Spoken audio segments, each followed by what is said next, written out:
My mom chose my toxic stepsister over me and kicked me out. Now, I got engaged, and my fiancé's company dropped her husband. She blames me.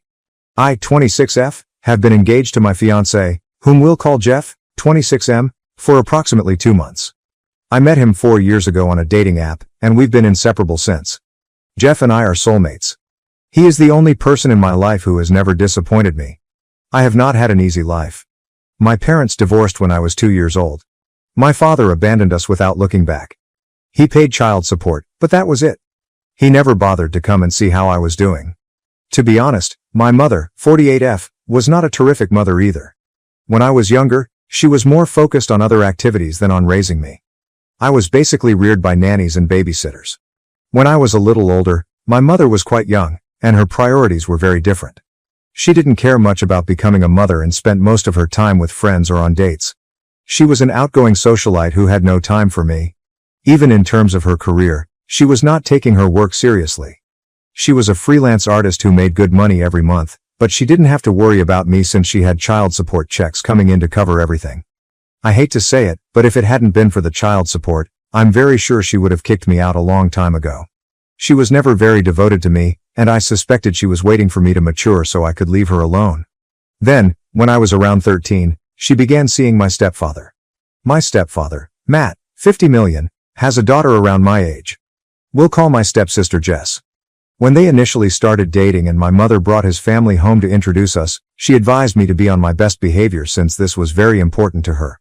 Now, Mom had brought home boyfriends dozens of times before, but she had never been concerned about how I behaved. She would generally just tell me that she had guests coming over, and I would use that as a cue to go into my room and stay until they went. But this time, I had the impression she was serious about the person, otherwise, she would not have been concerned about my actions. To put it another way, if she wasn't serious about Matt, she wouldn't have worried about my presence in the house at all. The first time I met him and his daughter, they were relatively kind to me, and it was a pleasant introduction. I had no idea what was going to happen to me following that initial meeting. Soon after, he began to visit more frequently, and it seemed as if they had almost moved in together. I didn't mind it. It wasn't bothering me in any way, so I had no need to worry about them as long as they allowed me to go on with my life. It remained that way for a long time. They were practically living together, and Jess would occasionally visit as well. Her mother was still a part of her life, therefore she spent half of each month at her mother's house. Initially, people were either polite to me or ignored me. I was fine with that because I didn't really care for any of them. I didn't really care about my mother, so it was tough for me to care about anyone related to her. All I wanted was my own peace and quiet, which I enjoyed for a while. But then they decided to make it a permanent relationship and move in together. Now, I wouldn't have cared, but my mother informed me that now that they were moving in together, I would have to start sharing my room with my stepsister. I refused to do that because it was my room. It had been my room my entire life, and it was the one thing that gave me calm. In that house, I had my own private area. I was not going to give up my freedom by sharing a room with someone I barely know. When I told my mother that I was not going to share my room, we had a heated quarrel. She threatened to kick me out of the house if I did not do what she asked. I was 14 years old at the time, and despite my youth, I was aware of the law. I felt compelled to since my mother was the type of person you couldn't truly trust. It's also plain basic logic, and I knew mother couldn't send me out until I was an adult, or she'd face legal consequences. So I informed her that I knew she couldn't do it and that she was faking. She was frustrated, but she had to let me have my room and chose to convert the basement into Jess's room. It wasn't a very horrible place to be. It wasn't as nice as my room, but my mother worked hard to make it more appealing and livable. By the time she was finished, it looked as good as any other room in the home, so I had no idea what the big issue was. But for some reason, that's when Jess started disliking me. It could have had something to do with the fact that on the day she moved in with us, my mother gave them a house tour and made it clear to everyone that Jess had to live in the basement since I wasn't ready to share my room.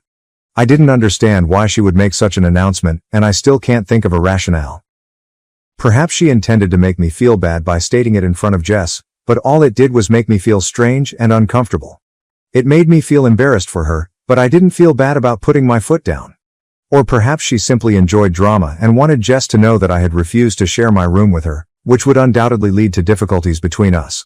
Jess did not appear to be the type of girl who would tolerate something like this. My mother was correct. Jessica refused to let it go. After that day, she began treating me as an adversary. She would still spend half of the month with her mother, but the days she would be living with us were excruciatingly difficult for me. She was a threat to society, and she had a personal vendetta against me.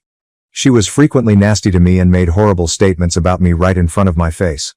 To give you an example of what she would say, she once told me that the reason my father left my mother was most likely because of me.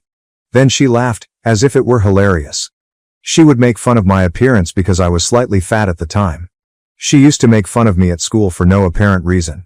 Jess had a huge clique of mean females at school, and she would never miss a chance to bully me with her friends. Earlier, she and her pals would simply ignore me, which I loved. She and I were never friends, but that was vastly preferable to being her enemy. The saddest aspect was that I had done nothing to her. She was simply offended that I did not want to share my room with her. It was a ridiculous cause to hate me so much and try to ruin my life. My room was my safe area, and with a mother like mine, I don't think anyone can blame me for wanting my own space. Besides, if any of them had ever made an effort to get to know me, I could have shared my room with her. But she was a stranger to me, and I didn't feel comfortable giving up my independence for her. I never complained to my mother or Matt because they were aware of the situation and it was meaningless to do so. They didn't care. I might be bullied my entire life, and they would still turn a blind eye since I was not important to them. So I had to put up with it and let her trample all over me. I would fight back periodically, but I quickly realized that it only escalated the conflict. Our parents would intervene, and I would be grounded because they despised me. She would constantly cry a little to get out of trouble. But I couldn't cry on command like her, and I wasn't as manipulative. So I'd be the one who was punished for my poor behavior and advised to start treating Jess like a sister, while she got away with it and I had to face the consequences. It was a miserable place to grow up, and I despised my existence. So when I was finally kicked out around my 18th birthday, I was relieved more than anything else. I had put up with my family's crazy for years before being kicked out, and it only became worse over time. Jess continued to be a nightmare to deal with, and our parents continued to back her without questioning the legitimacy of her actions. In 4 years, she had managed to turn our whole high school year against me, and I had just a few friends who would even talk to me. Everyone else despised me because she did, and that was sufficient justification. It had taken a toll on my mental health, and I was battling to keep up in all areas. I had acquired a lot of weight from binge eating, and it had severely changed my appearance for the worst. I was overweight, acne-prone, and had pretty awful hair. I was also trying to maintain my grades. So not only did I look horrible, but I also appeared to be dumb to everyone else. I had nothing going for me and was at an all-time low. Things at home were no better, as I still had to deal with Jess and my parents. My mother had grown increasingly irritable and would continually compare me to Jess, despite the fact that she was the one who had made my life so much worse than it had been previously. Things were terrible before my mother married Matt and they moved in together, but not as horrible as they are now. Yeah, it was terrible that my mother didn't care about me before, but after her marriage to Matt, I went from the frying pan to the fire. She progressed from not caring to intentionally making me feel horrible about myself, and it felt as if I was also living with mean females at home. It was very clear to me that Jess was the daughter my mother had hoped for. Instead, life had dealt her the wrong hand, and she was stuck with me. I know they both wanted nothing more than for me to leave, and to be honest, I did too. My mother and Jess despised me, but Matt didn't care. I have no relatives to speak of other than my mother because my grandparents did not communicate with us. I had never known my father, and I knew nothing about my other grandparents. I actually had nowhere to go, and I felt awkward approaching my friends for assistance. So I had to fight it out and stay with my mother to ensure that I had a roof over my head and food to eat every day until I reached 18. But then, a few weeks before my birthday, an incident occurred, and I was expelled out the same day.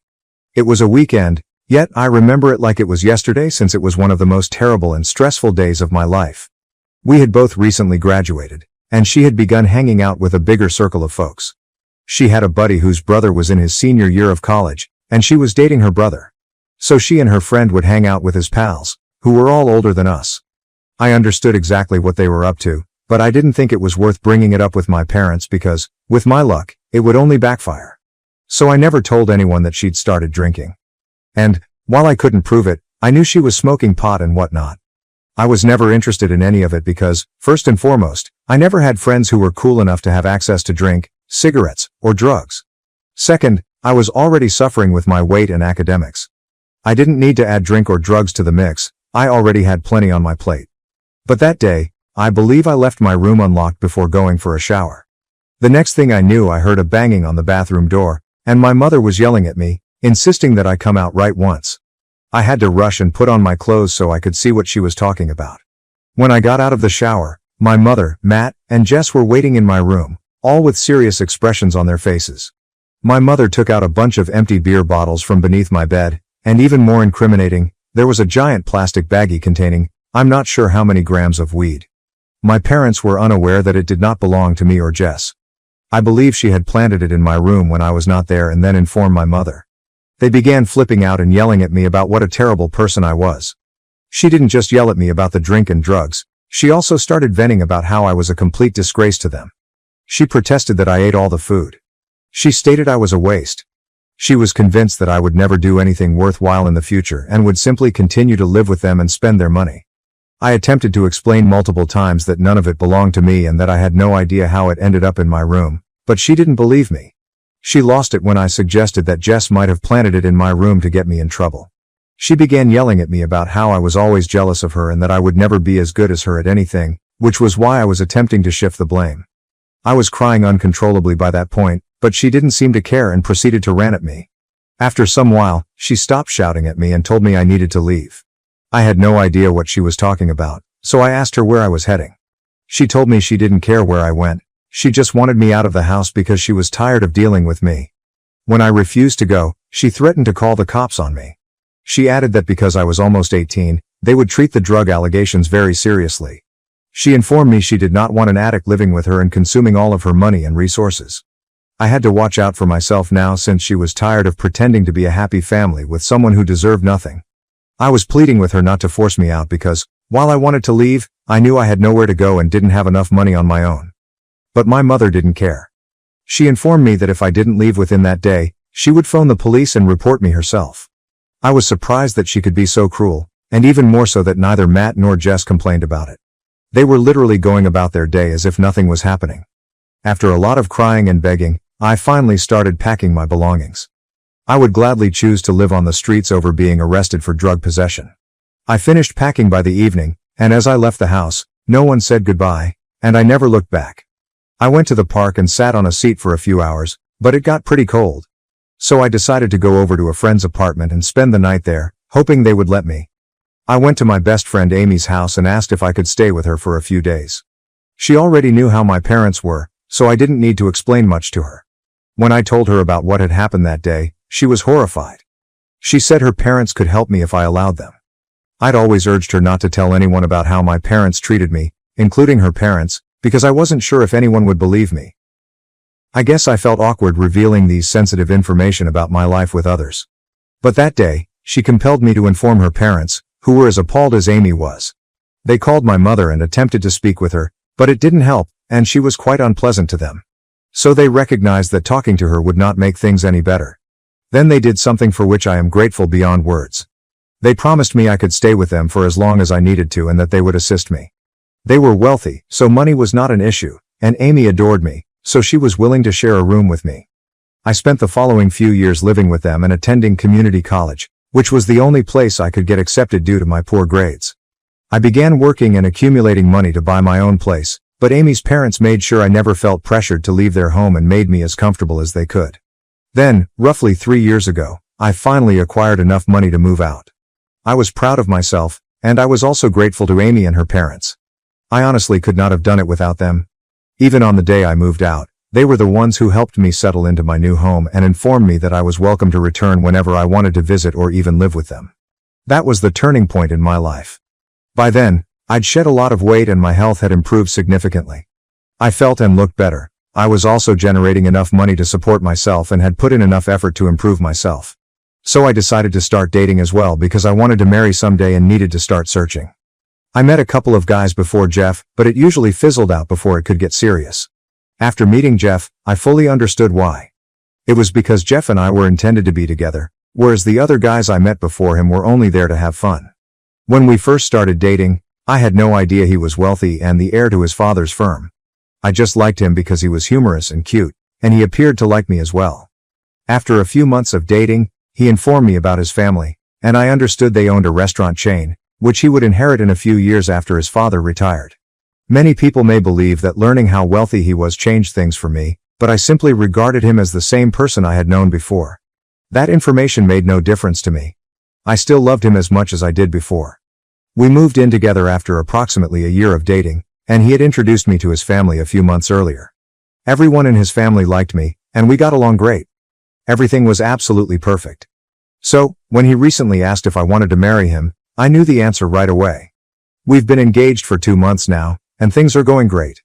But then, around 2 weeks ago, I got an email from Jess. We haven't spoken in almost 8 years, and I haven't heard from my family since I was kicked out. I had no idea why she would contact me now, especially to make amends. I believe enough time has passed, and neither of us cares enough to try to mend the problem anymore. So when I received that email and understood she was reaching out to me to apologize for all that had happened in the past and admit that she had been a complete nightmare, I was perplexed. She admitted to placing stuff in my room to get me tossed out since she disliked me for no reason. I had no understanding why she was revealing all of that so many years later, and I sensed something was wrong with the situation. The timing was further suspect because I had recently gotten engaged, and I knew she must have known about it. I had mentioned it on social media, and we attended the same high school, so someone must have told her about it. Everything felt odd, so I started to investigate. As a result, I discovered that the man Jess was married to also owned the company that supplied plastic containers and other items for takeaway orders to Jeff's restaurants. It was easy for me. All I had to do was create a phony profile and stalk her. From there, I went to her husband's profile, where he disclosed everything about his work in his bio, so it was a simple process. I already knew a lot about Jeff's business because we had planned to run it together after his father retired, so I was already learning the ropes. When I realized this was the individual he was dealing with, I immediately alerted Jeff. Now, over the past few years, I've done my best not to think about my previous life since I just wanted to go on. So I didn't follow anyone from my family online, and I told my friends not to tell me anything about them. I had no idea Jess was already married and had been for a few years. But when I discovered that her husband was actually interacting with us, Jeff and I decided to cancel our arrangement. It was already costing us a lot of money, and I don't think I'd ever do business with that woman again. Jeff also informed me that the quality of the things delivered by her husband had reduced significantly since the beginning. They were considering dropping him as a supplier anyhow and were in talks with another guy who offered lower prices and better products. So, last week, a few days after I received Jess's email, Jeff decided to meet with her husband and cancel their contract. But, for some reason, Jess believes I did this on purpose to get her back, and she has been accusing me of it in her emails and social media posts. We haven't spoken in about a decade, but she still believes I am carrying a grudge against her. Which I may be, but that is not the true reason her husband lost our contract. She posted a few days ago that many of her clients had already dropped them, and this was the final straw. But she maintains that I did it out of spite, and that this was really unprofessional of us. She tagged our Facebook page in her post, and things have gotten pretty ugly. I feel awful for her because, according to her message, she and her husband have been losing business left and right. Okay, I'll admit that some of this was personal, but much of it was business as well. I doubt Jeff and his father would have dropped her husband as a supplier based only on my word. Nevertheless, I feel awful for her. I'm not sure if I should have made my fiancé quit working with my estranged stepsister's husband. Update 1. Okay, so Jeff has spoken with his father's lawyers, and he believes we did the correct thing. So we're going after them legally and asking that they remove that message. We are also filing defamation charges against them because the guy charged us a bomb and delivered things that fell short of our expectations. If we could obtain a better offer somewhere else, we'd obviously go there. It's just a coincidence that Jess is married to the guy who runs that firm. Instead of improving their company's operations, she chose to trash us on social media. It's stupid that I allowed myself to feel horrible for her after everything she'd put me through. But you guys truly opened my eyes, so I appreciate that. Many of you have been quite supportive, which I appreciate. Thank you so much for your comments. Update 2. So Jeff and his father filed a slander claim against Jess and her husband a few days ago. We'll meet with a court-appointed mediator in a week, maybe. But in the meantime, my mother has taken it upon herself to protect her poor little stepdaughter yet again. It is so silly. I feel like I am back in high school. But, happily, I'm not back in high school, so I can simply disregard what they say. Unlike then, I don't need to be in my mother's books to get a roof over my head. So she may cry all she wants about it, but nothing will change. She has been attempting to contact me for the past few days, ever since Jess was served, but I have simply blocked her and gone on with my life. I don't need that type of negativity around me. I am engaged. I'm going to marry the guy of my dreams, and I don't need her or her insane stepdaughter back in my life. Update 3. Hey, so let me quickly fill you in. First, we won the defamation lawsuit. It wasn't even that difficult because my father-in-law's lawyers are absolute sharks, and they killed her and her husband.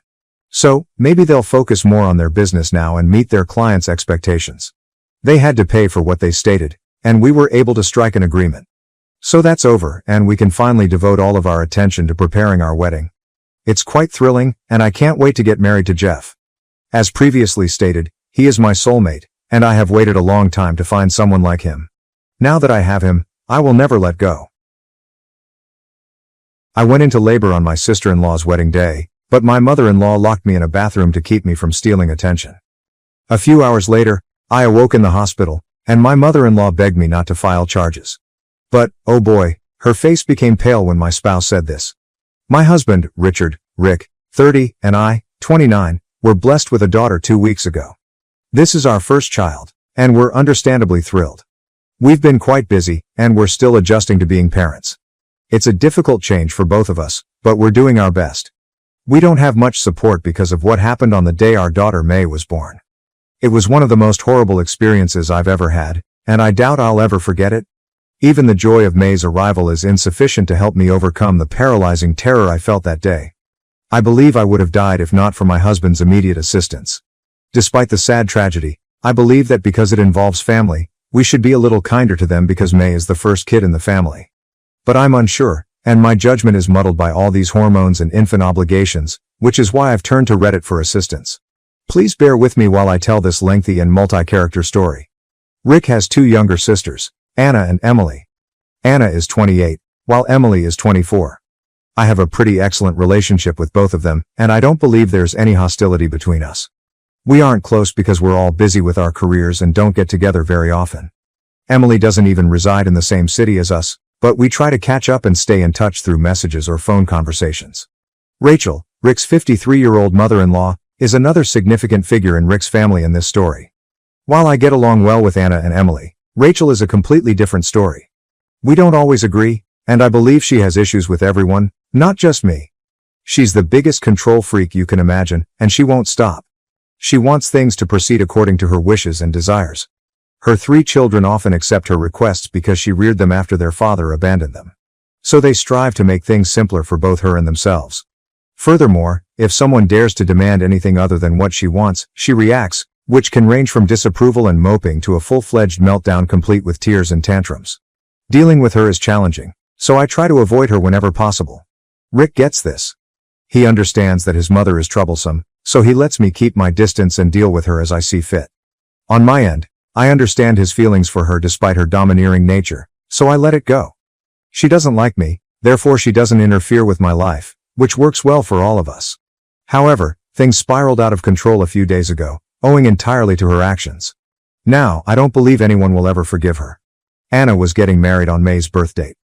It was a gorgeous ceremony, and her husband Jonah, 30, is Rick's acquaintance. He proposed to her about a year ago, and Anna asked me to be her bridesmaid. I had accepted. However, when Rick and I discovered I was pregnant, I had to suggest that she ask someone else because I knew I wouldn't be able to handle it. This was about 6 months after the proposal, therefore only 6 months till the wedding. I was 3 months pregnant by then. I expected repercussions from her for backing out midway, but I knew I needed to prioritize. I was very worried and jittery before telling her. I believed our connection would be strained indefinitely. However, to my relief and astonishment, none of it occurred. Anna was pleased when I informed her. She had forgotten about her wedding for a long time. When I told her I wouldn't be available for duty, she said, "Obviously, I'll be taking care of you." She even pondered rescheduling the wedding since she didn't want me to miss it, as I would have if May had been born then. That didn't happen for a variety of reasons, and she probably shouldn't have done it in the first place. It was a close call in the end, but she remained supportive throughout. Emily became the maid of honor, and I knew the 2 sisters were preoccupied with wedding preparations, so I didn't trouble them much during the pregnancy, which was traumatic for me.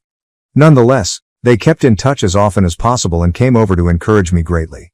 I feel a little guilty for not supporting Anna on the most important day of her life, despite the fact that she supported me the entire time. My mother-in-law was the only one who was upset about the situation. I believe Mom was angry that I couldn't be the maid of honor anymore, which caused some disturbance in the wedding preparations. That seemed like the only reasonable explanation, and I understood where she was coming from. However, the antagonism, for lack of a better phrase, persisted even after Anna accepted the pregnancy and my absence as maid of honor. The bride was not upset in the least, but Rachel began antagonizing me from that moment forward. It was strange, but I assumed I was on edge because of the hormones, and she was on edge because of the wedding. I assumed that all of this was simply building false narratives in my head. I ignored her as much as I could, and things were largely all right. During the wedding, things became out of hand, both physically and figuratively. I was completely pregnant, my feet were swollen, my abdomen was massive, and I felt like I was about to pass out. I still wanted to go to the wedding because Anna wanted me there. I had asked her previously whether she wanted me there because I wanted it to be her special day. I informed her that the presence of a heavily pregnant woman might draw attention away from her, something I didn't want. Weddings are for the bride and groom, and I would hate to be the one to take away from that. When I told Anna this, she was outraged and upset. She stated she couldn't believe I'd be preoccupied with such trivial matters and miss her wedding. She said she didn't care about the attention or the limelight. All she wanted was her family to be there for her on her wedding day.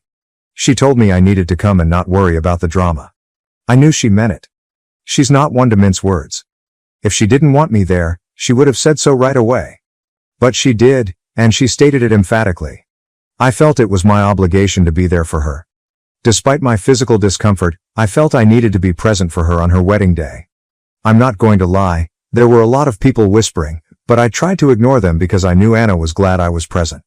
That was all that mattered to me at that moment. Rachel did not say much to me and glared at me the entire time. However, I was too uncomfortable to notice.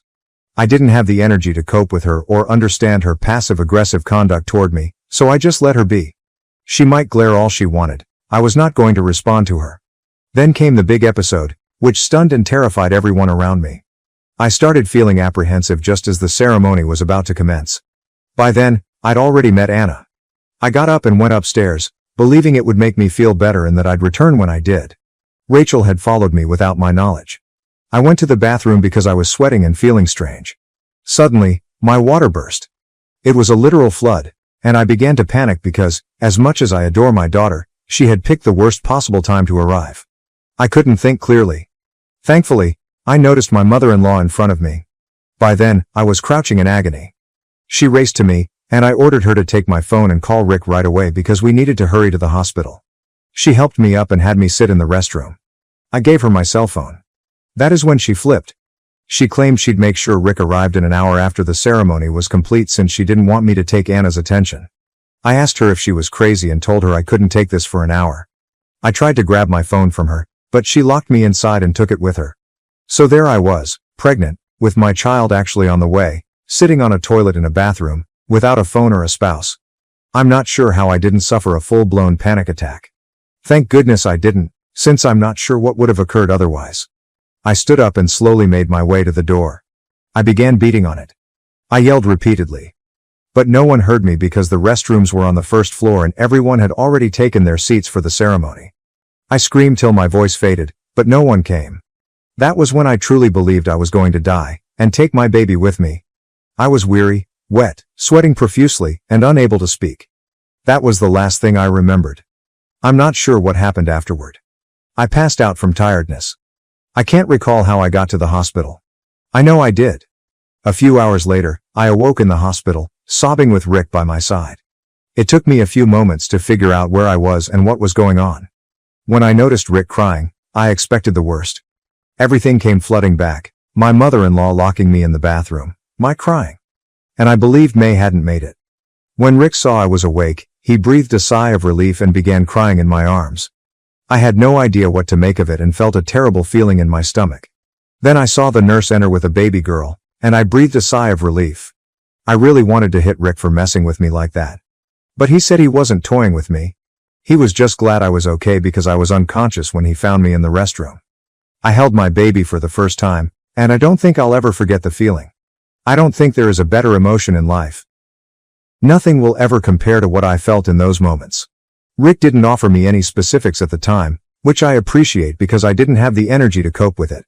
I could hear a commotion outside and asked him what was going on. He stated his mother-in-law was outside and wanted to come in to see her grandchild. I described what had transpired in full. I told him what she had done, and how she had put our daughter in jeopardy for no reason. I also told him that I would never let her near my daughter. To me, she was dead. He said he knew everything. When he found me in that state, she broke down and told him everything. I told him that just because she broke down didn't mean I'd forgive her. He chuckled and stated his mother was dead to him from this moment forward, and he was going to file charges for endangering life. He stated that he would pursue legal action to ensure that she was punished for what she had done. When I heard him say that, I felt a weight lifted off my shoulders. I know he adores his mommy. All three of them do. After the trick she pulled that may have cost me and my daughter our lives, I was in no mood to forgive her. If Rick had chosen her over me, our marriage would have ended. There would be no turning back, and somewhere deep down, I expected him to choose his mother. Despite everything, Mom worked extremely hard to raise them. Maybe I didn't expect him to defend me the way he did, but I'm not complaining. If anything, it has increased my affection for him, if that's possible. I questioned him about the wedding, and he claimed it went well. Emily and Anna were waiting for him to call so they could come visit us. When I inquired if Anna was furious, he laughed and said I didn't have to worry about her at all. She had been smiling with pride and delight, saying that her entire family had attended the wedding and that May's birth was the nicest gift she could have gotten. I had tears in my eyes when he told me that, and I told him to call them right away. Anna, Emily, and Jonah arrived at the hospital shortly after I did. The best part, Anna and Jonah were still dressed for their wedding. Anna refused to pass up the opportunity to snap a wedding photo with her niece. I started crying uncontrollably. It was a truly heartwarming moment. After taking the image, I apologized to Anna for destroying her day. She hugged me and told me I was misinterpreting the situation. I had made her day. I told her about my mother-in-law's actions after we announced the pregnancy. Anna stated that the only thing I did wrong was not informing them sooner. Perhaps they could have put an end to her turmoil. I told her I didn't want to cause trouble, and Emily responded that any amount of difficulty was fine as long as I was safe. Even as I type this, I have tears in my eyes because I realize they love me like family. They saw me as more than Rick's wife. I was a family member. Anna is one of the best women I know. She is so safe and happy. It's no surprise she is where she is today. I don't see how Rachel is so different from her children. It's as if they saw her and concluded that was not who they wanted to be. It's odd, but I don't mind. It was beautiful. Apparently, my mother-in-law was still outside. Anna had informed her on her way in that she would ensure Rick and I filed charges. My mother-in-law wanted to come in and see May, but I didn't want her anywhere near me. Anna stated we needed to protect ourselves from her. She apologized to me, saying she hadn't adequately addressed her mother's overprotective impulses or made it obvious that she had no objections to my pregnancy. She stated that if she had, perhaps the situation could have been avoided. I told her she had made me feel safe, and there was no way she was to blame. Rick was outside the entire time, conversing with my mother-in-law. When I was discharged and returned home with May a few days later, Rick informed me what he and my mother-in-law had discussed.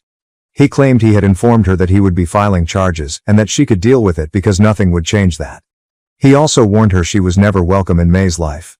She was not her grandmother, in any way. She opted to endanger my and my unborn child's lives over a perceived slight that didn't even bother her. He also stated that the money he had been giving her, my mother-in-law was living off of Rick and Emily's money, would be significantly decreased. She burst into tears, stating she had worked her entire life for her children and did not deserve this. Rick said that, while he recognized and appreciated everything Mom had done for them, she did not have control over their life. He said she was in the wrong and that he had been ignoring or making excuses for everything she did for years, but no more. When it came to May and me, she needed to realize she had crossed a significant line and demonstrated she was not safe to be around, especially because Anna had never had an issue. Rachel explained that, as a mother, she understood Anna's reluctance to have me in the spotlight. But Anna overheard and ripped into her. So, we will definitely proceed with the lawsuit. But Rick is managing it because I have a newborn to care for and cannot be bothered with the drama. Rick said he'd handle it. None of the siblings are willing to speak with her anymore. Anna has entirely cut her off, and Emily only speaks with her when necessary. Rick and I are clearly out of touch. I don't believe my mother-in-law anticipated this. Maybe she honestly wanted to protect Anna, no matter how twisted that seems. I am not defending her in the least. But I still feel awful for her since it all went so wrong. Now, part of me wonders whether they should discuss it with her because it feels wrong and horrible to me. I do not know, maybe I'm not thinking clearly. I know if I mention this to Rick, he'll go crazy. He is irritated with her and is unable to look at her right now. I had not anticipated this, yet here we are. Update 1. Well, any reconciliation is out of the question forever. I realize I haven't updated in a while, but, well, I'm a new mother. I've been busy keeping both myself and my child alive. The good news is that May turns 8 weeks old in a few days, and we're all very excited. Anna and Jonah have been a great help to Rick and me. Emily had to return to work but still calls practically daily. May is truly the light in everyone's eyes. They adore her, and the group chat is filled with her photos. There has been no communication with my mother-in-law. I persuaded Rick not to press charges since we had too much on our plates and it would serve no purpose.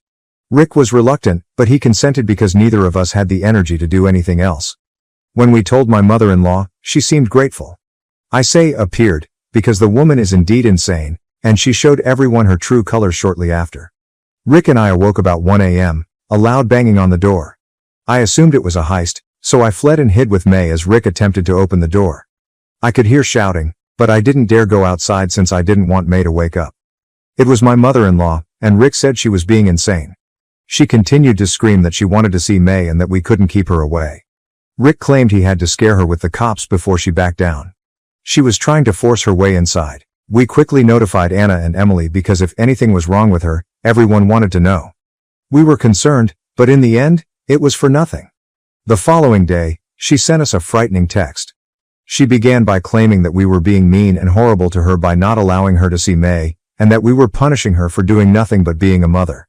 There was more melodramatic gibberish in there, and her text became increasingly crazy. She stated that she had the responsibility of raising 3 children and had to always choose one child's needs above another. That's what she thought she had to do for May's birthday. She did not want May to ruin Anna's day. She conveniently forgot that May was a fetus, and that Anna herself had stated several times that she had no objections to the pregnancy and wedding taking place concurrently. I still comprehended this section. What she said next startled me. She expressed concern that having May in our lives would make her less valuable to her children. When I revealed my pregnancy, she assumed Anna would be upset since that is how a normal woman would react. But when she realized how enthusiastic we were about both the pregnancy and the wedding, she wasn't pleased. She was basically indicating that she didn't enjoy how happy we were together, with and for each other. She wanted us to be jealous and competitive. She stated that when she discovered the due date was close to the wedding, she hoped Anna would be upset with us and that May would not dominate everyone's attention. But it did not happen, and everyone was just talking about May. She said she felt disrespected that a baby who hadn't even been born had stolen her position as the siblings' unifying force. She continued to type while I requested Rick to block her. I told him she was insane and dangerous to me and all of us. I've got a continual headache since I saw those messages. I can't believe a woman over 50 is competing with a 7-week-old infant. It doesn't make sense to me, and it doesn't need to. Because I'm done with her. I'm done making excuses for her actions and attempting to understand her intentions. I don't care if she ends up in hell. We forwarded the messages to Anna and Emily, who are also upset. They suspect she is experiencing a manic episode. Emily stated that she will travel down to have my mother-in-law checked at a facility.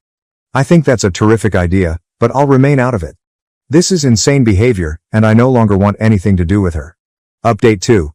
We have a restraining order against my mother-in-law. She did not try anything else, but we are being cautious. Emily had her tested and met with both a psychologist and a psychiatrist. Everything is okay with my mother-in-law. She was diagnosed with generalized anxiety disorder, but that was all. The doctor stated that there was no underlying medical basis for her behavior and advised Emily to seek therapy. Emily has since made no touch. She stated she would be eager to help if something was wrong, but my mother-in-law is cruel, and she can no longer stand her. I completely understand and share your point of view. If she had a psychological problem, she may have received my sympathies and help in a few months. But once that's ruled out, we know who she is. There is no way to reconcile it. This is why we sought a restraining order. May's safety is extremely important to Rick and me, and my mother-in-law has proven herself to be dangerous twice. Furthermore, she harbors animosity for May in particular, so we must take extra precautions to keep them apart. I believe this will be my final update, and I hope I never have anything further to say about the entire episode. I discovered my family only valued my money, not me. I cut them off, reclaimed my life, and found freedom in choosing myself over their manipulation. My name is Emma, and until a few nights ago, I believed that my family loved me. It began with a simple notification. My aunt had given me a video. I was in the midst of preparing dinner when my phone rang. I wiped my hands on a towel, grabbed my phone, and unintentionally tapped the message. At first, I assumed she sent me something random, a family movie, or an old film she found amusing. But then I heard my mom's voice. Emma should be grateful. She'd be nothing without us. My stomach sank. The video looked unsteady, as if someone had laid their phone down without realizing it was recording, but the voices were perfectly audible. A pathetic failure? That's what Emma is, my father said with a laugh. But at least she's good for something, paying our bills. Laughter? I held my phone more tightly. If Emma ever stopped sending money, my aunt, who had just sent this, said with a smirk, we'd just guilt her into it. She's too soft to say no. My entire body became numb. Emma. This is my name. They weren't discussing a hypothetical person. They were not fooling around. They were talking about me. I had been assisting them for years, paying their rent, covering their debts, and spending my own funds to ensure they never struggled in the same manner I did. And is this what they truly thought of me? I was still stuck, my thumb hanging over the screen, when the video abruptly disappeared. This message has been unsent. I gazed at the notification. My aunt realized her error. She must have panicked and deleted the video, assuming I hadn't noticed. I should have challenged her. Should have called her out. I should have told them I knew everything. But instead, I put down my phone and pretended I hadn't seen it. And that's when I determined I wouldn't react. Not yet. I had a plan. I sat for what seemed like hours, staring at my phone. The words echoed in my thoughts. Emma should be grateful. A pathetic failure. She's too soft to say no. I wanted to believe there was a misunderstanding. Perhaps they were joking. Perhaps I was missing some context. But deep inside I knew better. I knew the truth. They intended every word. And the worst part. They were not wrong about one thing, I was too soft to say no. How many times had they guilted me into assisting them? How many times have I put my own life on hold to ensure they got what they required? My father's temporary financial difficulties developed into me paying rent for years. My brother's tuition, he didn't even complete college. My mother's incessant emergencies, always neatly timed when I had just been paid. And I had done everything without hesitation. Because that's what families are meant to do, right? I had spent years convincing myself that I was doing the correct thing. They appreciated me. They said they loved me. But that one video shattered every fantasy I had left. And now they believed they had gotten away with it. My aunt had unsent the message, perhaps breathing a sigh of relief that I hadn't noticed it. Perhaps she even reassured everyone. Don't worry, Emma didn't watch it. They assumed I was still in the dark. That was my advantage. I could have texted her right there. Could have confronted her. I told her I had seen everything. But what would that accomplish? They'd simply deny it. Make excuses. Twist the circumstances so that I feel guilty. I'd let them assume I was still their dutiful little financial account, for the time being. The next payment was due in a few days. And this time, things would be different. The next morning, I awoke to my normal routine, but everything felt different. The sun still shone through my drapes. My coffee brewed just as it usually did.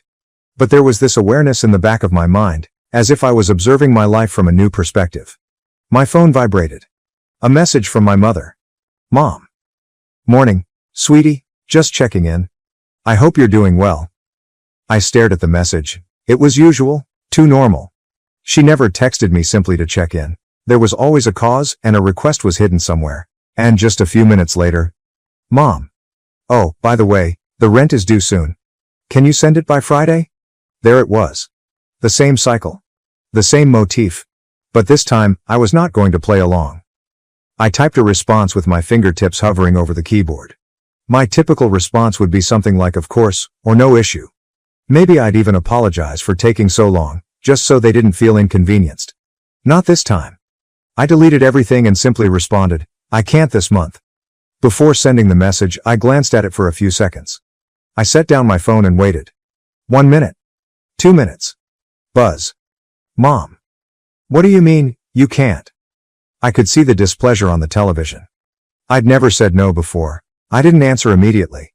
Instead, I took a sip of my coffee, leaving her to stew in her bewilderment. A couple more messages arrived. Mom. Emma, this is serious? We are counting on you. You know we don't have any other options right now. Another buzz. This time it's from my aunt. Aunt. Hello, honey. Your mother is freaking out. Is everything okay? I nearly laughed. Is everything okay? Sure. Everything was excellent. I had spent years paying for their life, and when I hinted at stopping, they panicked. They never asked me if I was all right, if I needed assistance. It never was about me. It had never been.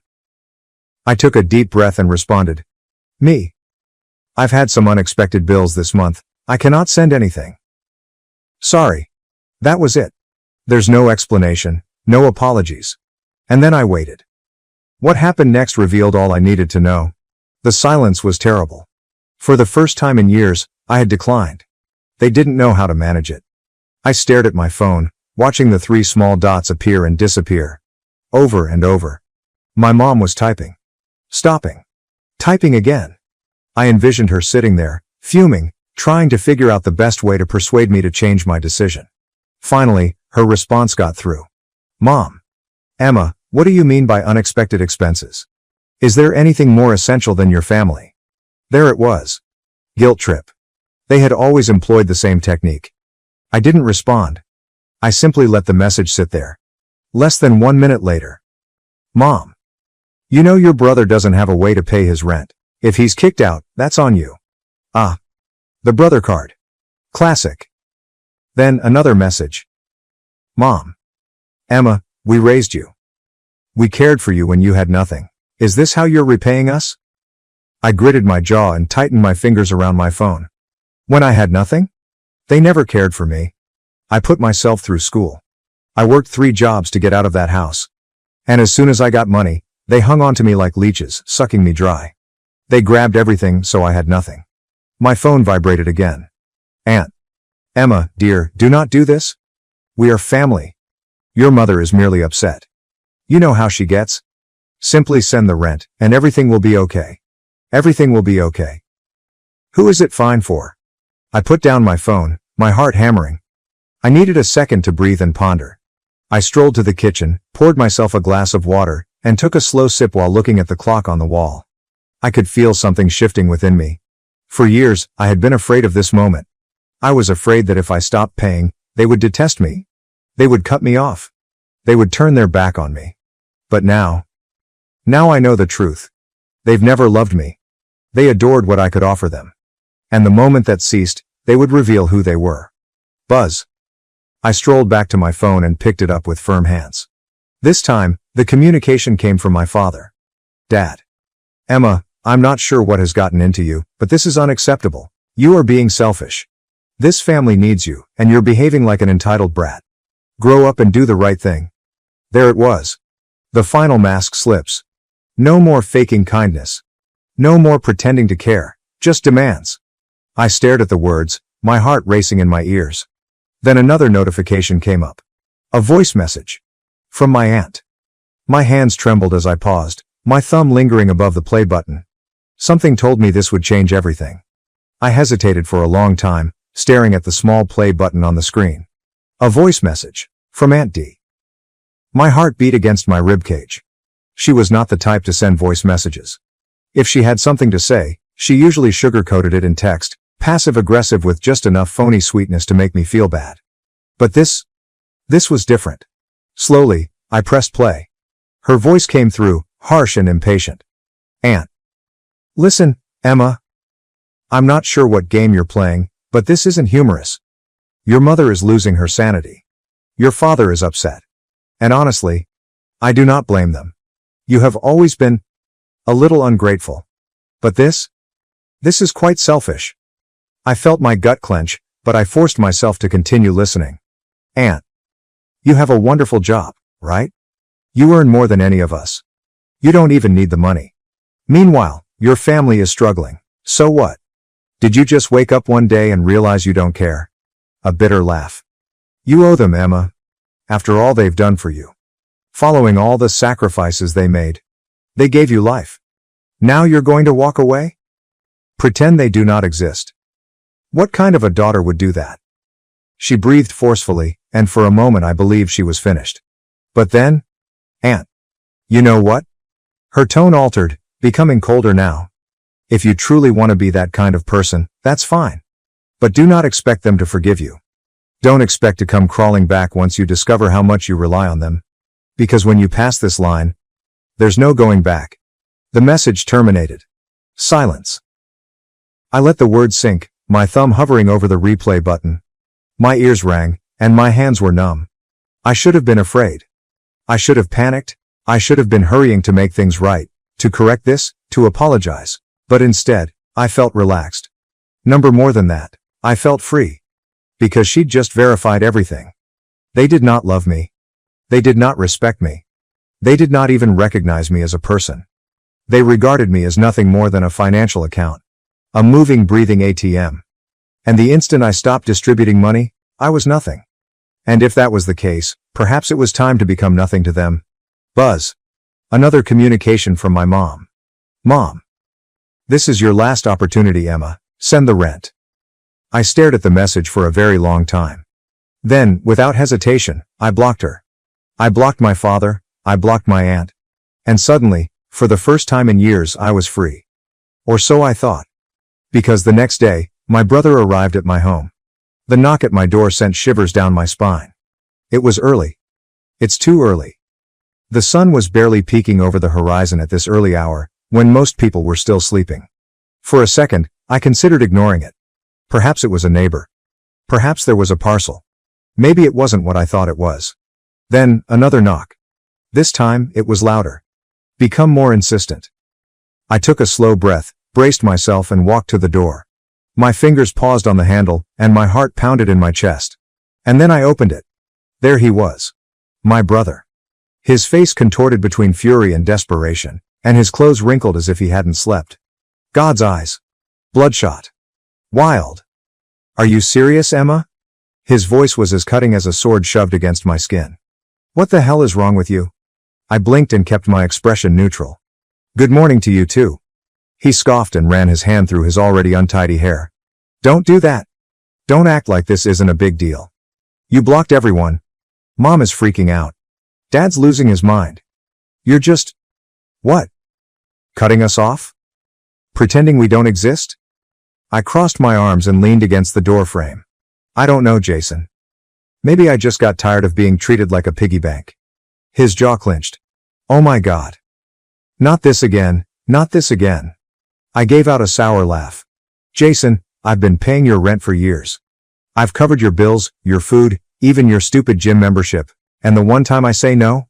The one time I set a boundary? Mom calls me a selfish brat, Dad says I'm unacceptable, and you show up at my door like I committed a crime. His lips parted as if he were going to argue, but no words emerged. So I continued going. And don't even try to pretend you care about me. I cocked my head, my voice cold. I saw the video. His face turned pallid. For the first time, genuine dread flashed across his eyes. What video? I smiled, but it was not a pleasant one. You know exactly what video. Jason shifted on his feet, looked aside as his hands balled into fists. Look, it wasn't serious, okay? We were just joking. You're being dramatic. Joking? My voice was soft, yet as sharp as glass. You all sat around laughing, calling me a pathetic failure. Saying I should be grateful for the chance to pay your bills. Do you know what that feels like, Jason? To hear your own family talk about you like that? He breathed sharply and rubbed his face. Emma, come on. No. I cut him off. You come on. You want money? Get a job. You want someone to take care of you? Find someone else. Because I'm done. Silence. He just stood there and stared at me. And for a little moment, I saw something spark across his face. Something rough. However, it was gone just as suddenly. You don't mean that, he grumbled. I retained his stare. Yes, I do. Another lapse in stillness. Then his expression darkened.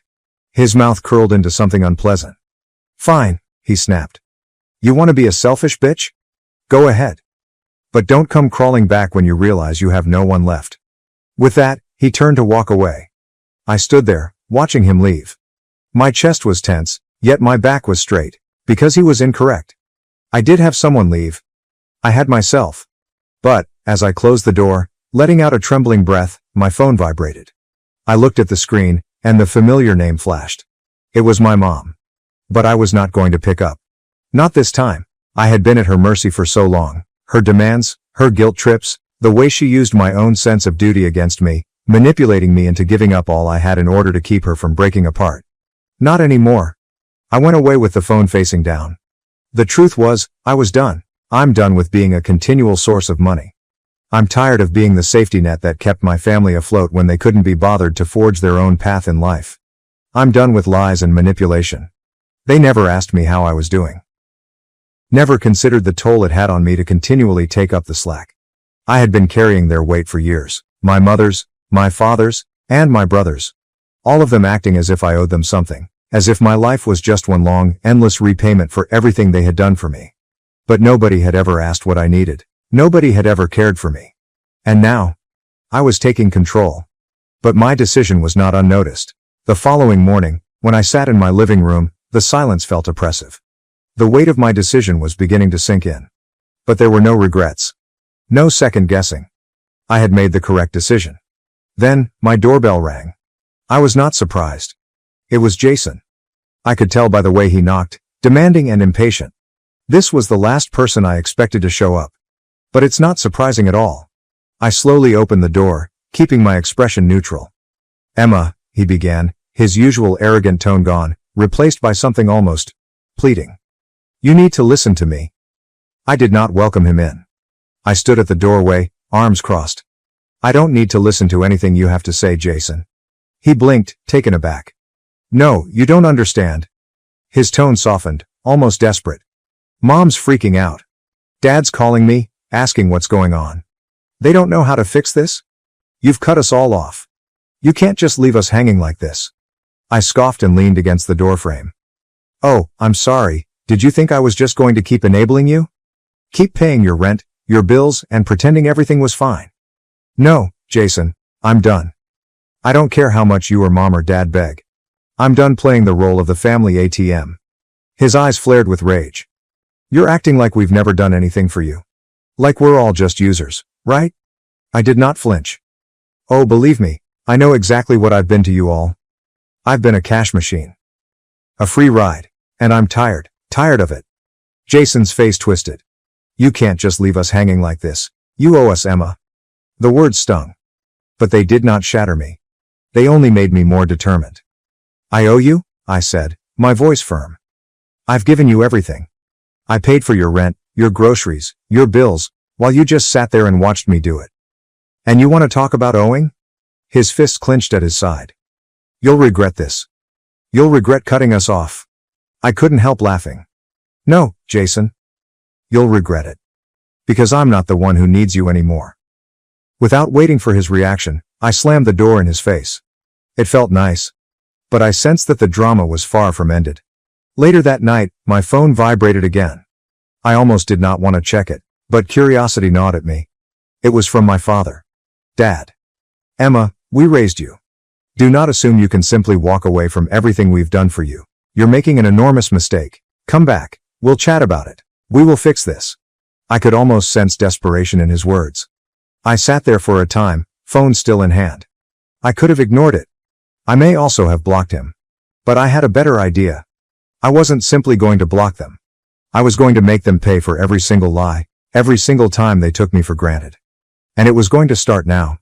I stood up, approached my desk, and opened my laptop. It was time to deliver a message they would never forget. So I started typing. I sat at my desk, staring at my laptop screen, my fingers hovering over the keyboard. I wasn't going to sit back and let them reintegrate into my life as if nothing had happened. I was done being the punching bag. This time, I was in control. I thought about everything I had done for them. All of the payments I'd made, the bailouts. I swallowed my pride and helped them, even though I knew I was the one being drained. No more. Now was their turn to feel the consequences of their conduct. I opened my email and began typing. First, I gathered all of the financial records. Every payment I'd ever made on their invoices. Each bank transfer. Every check I'd sent over the years to compensate for their faults. It was time to remind them of the things they had taken from me. I added a remark to the top of the email. "Here's a detailed summary of everything I've done for you over the years. I'm done being your lifeline.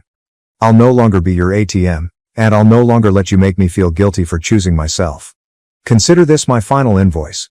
You don't owe me anything anymore, But you will owe yourself the realization of how much I've sacrificed, all because I thought family was supposed to help each other, not drain each other. Then I added the receipts, bills, and payments I'd sent. But it was not the end. Definitely not. I signed on to the family group chat, which used to keep me on edge with their complaints and demands. I browsed through the messages, reading the ones where they said they needed me and guilted me into assisting them. Then I tried something I hadn't done in years.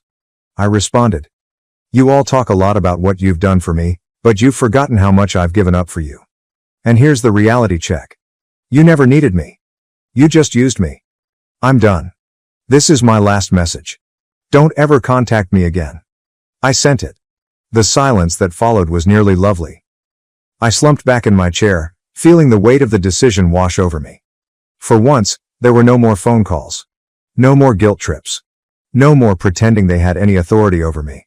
They might continue their manipulations, lies, and empty promises. I was free. But just when I thought it was finished, I got one last message. From Jason. "You're making a mistake, Emma. You'll regret this. Family sticks together." I smiled to myself. I knew he was only attempting to get under my skin, but this time, it didn't work. Because I didn't need them. I had a life. My freedom. And it was enough. It wasn't the dramatic explosion I had envisioned. It wasn't a great clash. But in its own way, this was much better. I had assumed command without anyone seeing it coming. And the best part. They lost their control over me. As I turned off my phone for the night, a sensation of calm washed over me. I did not have to play their game. I didn't have to continue sacrificing myself for those who didn't value me. It wasn't the revenge I expected. It was quieter. Be more deliberate. And far more satisfying. Now I could finally breathe. And the best part, I could finally live for myself, and that, in the end, was the sweetest victory. Reflection. Wow, what a ride that was, right? It's incredible to think of how much Emma had to endure for so long. But in the end, she gained control of her life. I admire how she refused to let her family's conflict and guilt bring her down. Instead of a massive conflict, she simply cut them off quietly, but with force. Making a scene is not always the best way to exact revenge. It's about reclaiming your life and showing that you're no longer a doormat. But here's the thing, not everyone would have handled it that way. Some could argue that she should have pushed for the relationship. Maybe even give them a second opportunity. Others may believe she made the correct decision by removing them entirely. So what are your thoughts? Do you agree with Emma's decision? Was her silent vengeance satisfying, or overly harsh? Please share your ideas in the comments below. I would love to know what you think. My girlfriend cheated with her boss, and our friends knew. I walked away. She tried to ruin me, but karma struck back. They lost everything. This morning, my phone exploded with 32 missed calls. Looking back, I should have seen it coming. The indicators were there, spread like breadcrumbs during the final months of our relationship. But after 3 years with someone, you tend to give them the benefit of the doubt. At least, that's what I was telling myself. It began with tiny things. Allison started working late more frequently, which is not uncommon during busy seasons. But then came the new perfume I didn't recognize, clothes I'd never seen before appearing in our wardrobe, and her phone suddenly becoming this hallowed object that was always within arm's reach. I've never been the jealous kind, but something felt strange. When I attempted to hug her from behind while she was texting, she would move away. How she'd walk out to accept calls while stating they were work-related. The frequent girls' nights with folks whose names I had never heard before. Last Tuesday, as I was folding clothes, her phone lit up on the coffee table. A message preview from someone named Jay appeared. "I miss you already." Last night, the rest was cut off, but my stomach sank. I didn't want to be the person who snoops through his girlfriend's phone, but the universe appeared to be telling me to wake up. When she arrived home that night, I decided to be direct. She was in the kitchen, preparing a smoothie as if nothing were wrong. The sound of the blender filled our flat as I leaned against the doorframe to watch her. "Who's Jay?" I inquired as she finally switched it off. Her posture changed instantly. Her shoulders stiffened, but then she did something unexpected. She smiled. She smiled coldly and almost triumphantly, rather than her customary warmth. "Wondering when you'd finally catch on, Michael," she remarked, taking a sip from her glass. "Jay's my boss, and yes, I've been sleeping with him for the past 2 months. The nonchalant manner in which she said it felt like a slap. No guilt, no humiliation, only pride. "I needed a real man," she added, smirking. "Someone who knows what he wants and goes for it. Not someone who spends his weekends playing video games with Jacob and watching stupid movies. I stood there, pondering her words. After 3 years together, is this how she truly saw me? Through the shock, I felt something else rise. Not rage, but an odd sense of clarity. Does Chloe know? I inquired, remembering our mutual buddy who had introduced us. Oh, she's known for weeks, Allison said, laughing. Most of our friends know. They understand. Jay can actually provide a future, not just dreams and excuses. That stung harder than the cheating admission. These folks with whom we'd shared birthdays, holidays, and many dinners had all been watching this, most likely laughing behind my back. I took out my phone and entered the group chat with Jacob and Chloe. Is that true? Did you all know? Jacob's response arrived swiftly. Bro, you're fantastic, but Allison deserves someone more experienced. Don't take this personally. Chloe joined in. We did not mean to hurt you, but perhaps this is the wake-up call you need. I looked up from my phone to see Allison observing me with the same smirk on her lips. She was hoping for an explosion, drama, and a scene she could tell everyone about later. Poor, immature Michael is losing his calm. Instead, I smiled, a genuine smile that appeared to catch her off guard. Without saying anything, I walked to our bedroom, dug out my go-bag, which I normally keep prepared for weekend getaways, and grabbed my laptop and keys. Allison was staring at me as I walked back through the kitchen, her smirk weakening slightly. Where are you going? She questioned. Out, I answered simply. And Allison, keep the apartment. I'm sure Jay can help with the rent. I heard her begin to say something as I closed the door behind me, but I didn't pause to listen. My phone was already vibrating with texts, most likely from our so-called pals attempting to justify themselves. As I drove away, I turned off my phone and felt something unexpected. Relief. Sometimes losing everything reveals what you never had in the first place. Update 1. First and foremost, I'd like to thank everyone who responded to my previous post. I never anticipated it to blow up like that. A lot has happened in the last week, and I'm still absorbing it. I've been staying in a modest motel on the outskirts of town. It's not the most glamorous place, but it's clean, and the owner, an older man named Pete, appears to be a nice guy. He even reduced the weekly rent by $20 after hearing my story. I turned on my phone after 2 days of silence, 32 missed calls and 47 text messages. The majority were from Allison, some from Jacob and Chloe, and a few from numbers I didn't recognize. What drew my attention, however, was the social media notification storm. Allison had been busy, very busy. Her Instagram story depicted a picture that I scarcely recognized. Apparently, I was a controlling, jealous boyfriend who watched her every movement. According to her posts, I emotionally tortured her for years, cut her off from friends, and threw a violent tantrum when she finally stood up for herself. Each post received hundreds of sympathetic responses, including some from people I thought were friends. What about the crown jewel? In a sad video, she claimed I had financially mistreated her by forcing her to divide all of our bills 50-50 while I hoarded my money. Rich, considering she earned more than I did and insisted on the arrangement herself. Then came a text from Gemma, a coworker I'd known for years. Hey, you might want to check your email. Something's going around the office about you. Sure enough, there was a company-wide email about creating a safe workplace environment with a thinly veiled reference to recent troubling activities by specific workers. There were no names stated, but the timing was hardly subtle. I should have become angry. Perhaps I should have pushed back and shared my side of the story. Instead, I was curious. How far would she go? It turns out to be quite far. Yesterday, I went to our local coffee shop, which I assumed would be safe because Allison despised their coffee. Wrong. The barista, who had usually been kind, gave me a look as if I had attached to her shoe. Later, I discovered Allison had become a regular, telling her survival story with everyone who would listen. But this is where things become interesting. While retrieving some things from storage, I ran upon Juliana, Allison's alleged best friend. She appeared uneasy, peering around as if she was worried about being spotted chatting to me. You need to be careful, she said quietly. Jay isn't just her boss. His wife, she's connected. Like, really connected. And Allison's been telling her you're unstable. Dangerous, even. Why are you telling me this? Juliana's gaze flashed around again. Because this isn't the first time.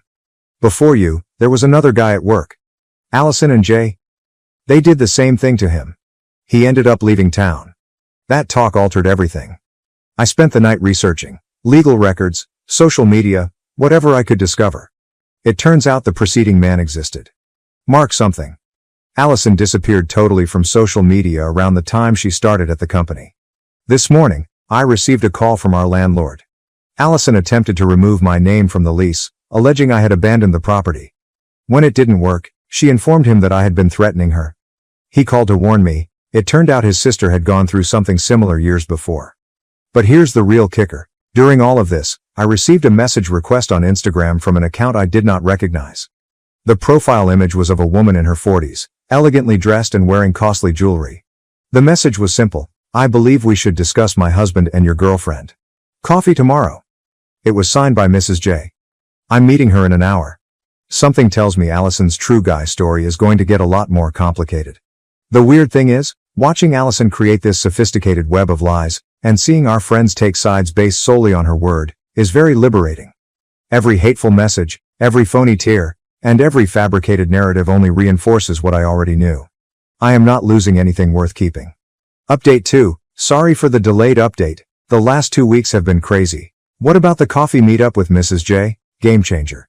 It turns out that she's been accumulating evidence for months, not only about Allison and her husband, but about a larger pattern of behavior inside the corporation.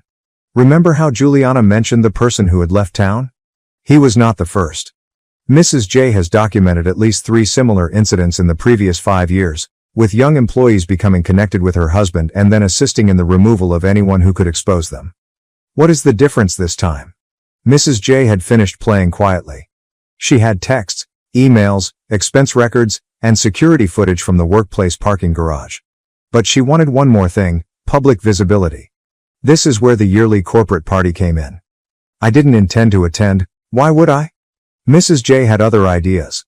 Sometimes, she reminded me, the best retribution is simply letting people show their true colors. The party was held at a luxury downtown hotel. I arrived late and dressed nicer than I ever had on these occasions. What were the glances I got when I stepped in? Priceless. Allison almost dropped her drink. Jay's face changed from red to white so quickly that I thought he'd pass out. But here's the best part. I didn't have to do anything. Chloe approached first, obviously tipsy. You've got some nerve showing up here, she mumbled, loud enough for adjacent groups to hear. After everything you put Allison through. I just smiled. Everything I put her through? That's interesting. Tell me more. That was when Gemma walked in. Remember her? My coworker? She'd been quietly gathering her own evidence, screenshots of Allison talking about her escapades in business chat groups, recordings of her discussing how to spin the narrative with Jay. Actually, Gemma said, I think we'd all like to hear the real story. The following hour was like watching dominoes fall. Mrs. J arrived precisely on time, tablet in hand. The projector mistakenly began presenting a slideshow of embarrassing messages and photographs. Allison's increasingly desperate attempts to preserve control of her narrative. Jacob, however, put on the real show. Good old bros come before hoes, except when the hoe can help my career. Jacob. He'd been photographing everything with his phone, intending to present it to Jay later to prove his loyalty or something. Instead, he captured Allison's entire tantrum. You think you're so clever, she was screaming at me. You and that bitter old woman, trying to ruin everything I've built. Jay loves me. We're going to have a life together. Mrs. J chose to share the cherry on top. Divorce paperwork. Already filed. It turned out that Jay had promised Allison the same future that he had promised the other employees. Same script, but different actress. What is the best part? Throughout this, I rarely spoke. I just watched years of manipulation and falsehoods unravel in real time. Juliana, who had been quiet throughout the evening, eventually spoke up. I helped her, she said, addressing the now quiet chamber. I helped her destroy that other guy's reputation. I can't do it again. By midnight, the party had effectively ended. Allison stormed out, mascara running down her face. Jay was confined in his office with HR. What about those friends who were so willing to trust her stories? They couldn't look me in the eyes as I left. Mrs. J grabbed my arm. Thank you, she said, for being the one who didn't run. I drove home to my motel room, feeling surprisingly calm. Pete was still awake, watching late-night television in the office. He took one look at my face and smiled. Good night? You could say that? This morning, my phone blew up again, this time in a different tone. Apologies, explanations. People claim they never truly trusted Allison's stories. I even received a note from Mark, the person who left town. Apparently, he has been following everything via mutual ties. Sometimes, karma doesn't require our assistance, it only requires an audience. Final update. This is it, the final chapter of this drama, and believe me, it has been an incredible ride. You may want to get some popcorn for this one. First and foremost, the fallout from the workplace party was more severe than anyone had anticipated. Within 48 hours, Jay and Allison were asked to quit. But that was only the beginning. Remember the documents Mrs. J had collected? It turns out there was more, much more. Jay had fabricated all of his expense reports to disguise his business dinners with Allison. Every correspondence in which they planned against fellow colleagues. Each falsified performance review. She gave it all to the board of directors. The company's legal team worked extremely quickly. They were more concerned with the trend of workplace harassment and financial malfeasance than with the affairs themselves. Both Jay and Allison are currently facing civil litigation. But this is where things become interesting. Remember Mark, the guy who skipped town? He came back. And he brought receipts. Literally and figuratively. It turns out he documented everything before he left, including the smear campaign Allison and Jay launched against him. He didn't know what to do with it all, until now. Mrs. J introduced him to her lawyer. 3 days later, he brought his own complaint. Then something lovely occurred. Other former employees began coming forward, each with their own story and evidence. What began as a single scandal suddenly became an avalanche. Allison attempted to get ahead of it.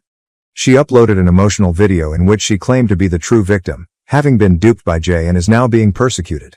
That's when Juliana developed a spine. She shared images of their private chats, in which Allison boasted about her escapades and plotted to harm people's reputations. The ones in which she insulted her victims.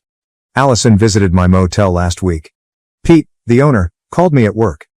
That girl you told me about? She's making a scene in the parking lot. I took my time driving home. I found her sitting on the hood of my car, mascara streaked and clutching a manila envelope. I have dirt on everyone, she stated, attempting to sound scary despite her wavering voice. If you don't help me stop this, I'll release it all. I just chuckled. Go ahead.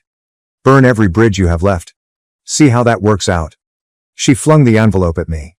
Inside were images, screenshots, and private messages, which she had accumulated over years of influencing others. Her insurance policy.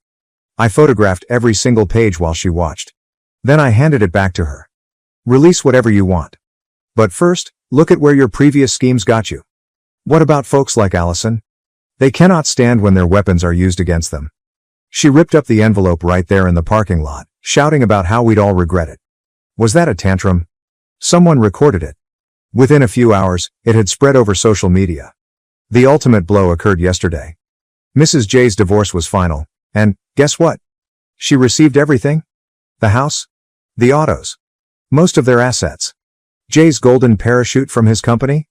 Gone to pay legal fees. What's his reputation? Destroyed? What are his future professional prospects? Let's just say, Google is no longer his friend. How about Allison? According to what I've heard, she's returning to live with her parents in another state. Her social media has gone dark. Those that sided with her? They are dealing with their own fallout. It turns out that backing the wrong horse has consequences. Jacob attempted to apologize yesterday. I sent him a long note on how he could have been a better friend. I simply responded with a screenshot of his previous messages supporting Allison. He stopped me. Coward. Chloe is also conducting damage control. She is concerned that the screenshots Allison saved may have an impact on her own career. I almost feel bad. Almost. Me? I just signed a lease for a new apartment. I got a promotion at work. It's funny how removing poisonous people improves things. And yes, I'm seeing someone new. Taking it slowly. Doing things correctly. Plotting and scheming are not the best ways to exact revenge. It's living well while allowing people to harm themselves. But I will not lie. It's been really pleasant to watch everything burn. This will be my final update. Thank you for joining along for the ride, Reddit. Remember, karma doesn't need your help. Sometimes you just have to step aside and let folks show their true colors. Neglected by my family, I left. When my brother was arrested, they begged for help. I demanded an apology, then refused. Do you ever feel like you're just there? Like you exist in a space but no one sees you? That is how it has always been in my family. I wasn't the perfect child.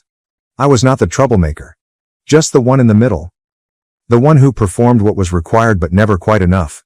It started little. Small things. My parents forgot to save me a plate for dinner. My brother took my items without asking, knowing that no one would care if I protested. They never explicitly stated that I wasn't wanted, at least not at first, but it was always there.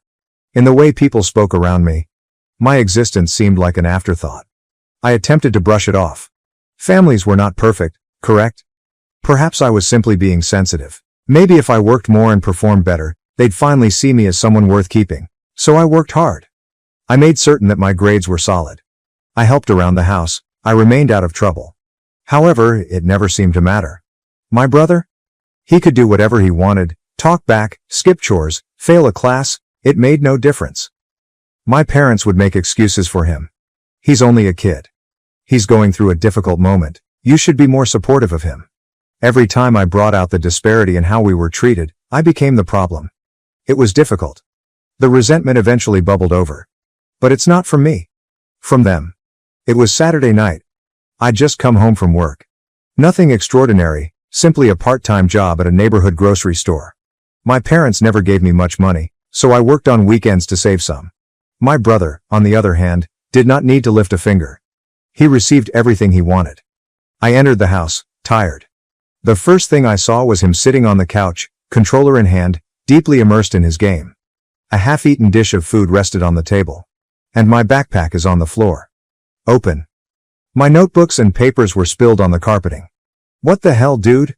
I sighed and bent down to gather up my belongings. Oh yeah, he mumbled, staring at the television. We needed paper. I took some. As I flipped through my notebook, my stomach sank. My notes, which I had spent hours on, were gone. Torn out. I clenched my jaw. Are you serious? He finally looked at me and said, relax. It's simply some pointless notes. It's not like you do anything important. That landed harder than it should have. Perhaps because deep down, I knew that was how he saw me. How everyone saw me. Where are they? I inquired, my voice tight. He scoffed. Dunno. Probably in the trash. I'm not sure what happened at that moment, but something inside me snapped. Not in a violent, screaming way, but in a cold, calm knowledge. I was not one of them. Not really. I took a deep breath and forced myself to remain calm. You're unbelievable, I mumbled as I walked by him to the kitchen. That's when my folks entered. And that's when things started to go wrong. My mother and father entered, laughing at something, an inside joke between them. Something I never participated in, but as they noticed me standing there, their demeanor changed. What's with this attitude? My father asked, his eyes narrowing. I sighed sharply while still holding my destroyed notebook. Ask him, I said, nodding to my brother. He ripped out my notes. I just threw them away like they were nothing. My mother scarcely glanced at him. It's just paper, she remarked with a dismissive palm. I stared between them, expecting something. Even anything as simple as that wasn't cool or don't do that again. But nothing. Instead, my brother smirked. Yeah, it's just paper, he repeated, as if he knew he had already won. I felt my fingers tightening around the notebook. Right. Of course. I turned to head upstairs, but my father's voice stopped me. You know, this attitude is exactly why no one wants to be around you. I froze. What? I inquired, turning slowly. Dumb, my mother moaned, as if she had grown tired of me. You overreact to everything. Constantly playing the victim. Always creating problems. Is this causing problems? I gave out a sour laugh. For what? Expecting basic respect? Because I don't want my belongings trashed? My brother snorted. God, you're so dramatic. I shake my head. You behave as if I'm the problem, but you don't even notice what's occurring. You just let him do what he wants. Dad folded his arms. Because he's not the one constantly whining. That hit hard. But not as difficult as what happened later. My brother lay back on the couch, arms extended behind his head, smirking. No one wants you here, man. I felt my stomach drop. But my parents' reaction broke something in me. They nodded. They truly nodded. My mom didn't say anything. My father didn't argue. They just stood there silently. As if they had already accepted that fact. I did not yell. I did not beg them to take it back. I just breathed. And something inside of me went cold. Okay, I replied simply. And I went upstairs to pack my stuff. And I left. But this was not the end. Not even close. Because the next morning, my phone was filled with 12 missed calls. And that's when I realized that leaving was the best decision I'd ever made. I did not answer any of the calls. Not at first. I simply gazed at my phone, watching as the notifications piled up. My brother. My dad. Even my mother. For a family that didn't want me, they were frantic to contact me now. I let it ring. I was not in a haste. After leaving last night, I didn't have a plan. I threw my belongings in a duffel bag and walked out, feeling numb. I crashed at a friend's place, someone who genuinely cared about me. He didn't ask any questions. I didn't push. He simply tossed me a blanket and added, "You can stay as long as you need." It was more kindness than my own family had shown me in many years. They wanted something now. And I suspected it wasn't because they missed me. By the time the calls ceased, a few texts began to arrive. The first ones were exactly what I imagined. Mom. You are acting immature. Come back. Dad. Enough with this crap. You should quit acting like a child. I scoffed. Yes, I actually left. They were definitely not apologetic. Then a new message arrived. One event transformed everything. Mom. Come home now. We have an issue. I glanced at the screen, my pulse quickening. Is there a problem? I considered ignoring it, but curiosity got the better of me. I finally texted back. Only 2 words. Me. What happened? Her reply came almost immediately. Mom. Your brother messed up. Bad. And just like that, I knew. They did not miss me. They did not want me back. They needed me. And that gave me an idea. I lay back on the couch and stared at my phone. So they needed me. Interesting. I was not in a hurry to answer. Instead, I allowed them to sweat a little. If my brother had truly messed up, whatever happened was significant enough that my parents, who had never taken my side, were now reaching out. After around 10 minutes of silence, more texts started arriving. Dad. We don't have time for your attitude, just come home. Mom. Please. This is serious, seriously. That almost made me laugh. When my troubles became serious, they advised me to get over them. But now that my brother was in peril, it became crucial. I took my time penning the next response. Me. It's not my problem. A minute has passed. Then another. Then my father called. I let it ring, declined. A second later, a text appeared. Dad. You are being selfish. I breathed sharply through my nose. Selfish? That was impressive coming from him. Then my mother texted again. Mom. Your brother has been arrested. I blinked. Okay, now I am interested. I took my friend's car keys from the countertop. I need a ride. He raised an eyebrow. You sure? Thought you were done with them. I smirked. Oh, I am. But I need to see this for myself. 15 minutes later I pulled up in front of my home. My father was pacing on the porch, phone in hand, and appeared more anxious than I'd ever seen him. My mother sat on the steps, head in her hands. For once, no one laughed, no disparaging remarks, just pure panic. Silence. I took my time walking up. So, I casually inquired. Who wants to tell me what happened? My father turned, his gaze steely. Where the hell have you been? I raised an eyebrow. Not here, like you wanted? He clenched his teeth, but before he could respond, my mother spoke. It's your brother, she explained, her voice cracking. He stole something? From the wrong people? I frowned. The wrong people? Dad ran his fingers over his face. Some guys at that arcade he hangs out at. We don't know the details, but they called the cops. He's in holding right now.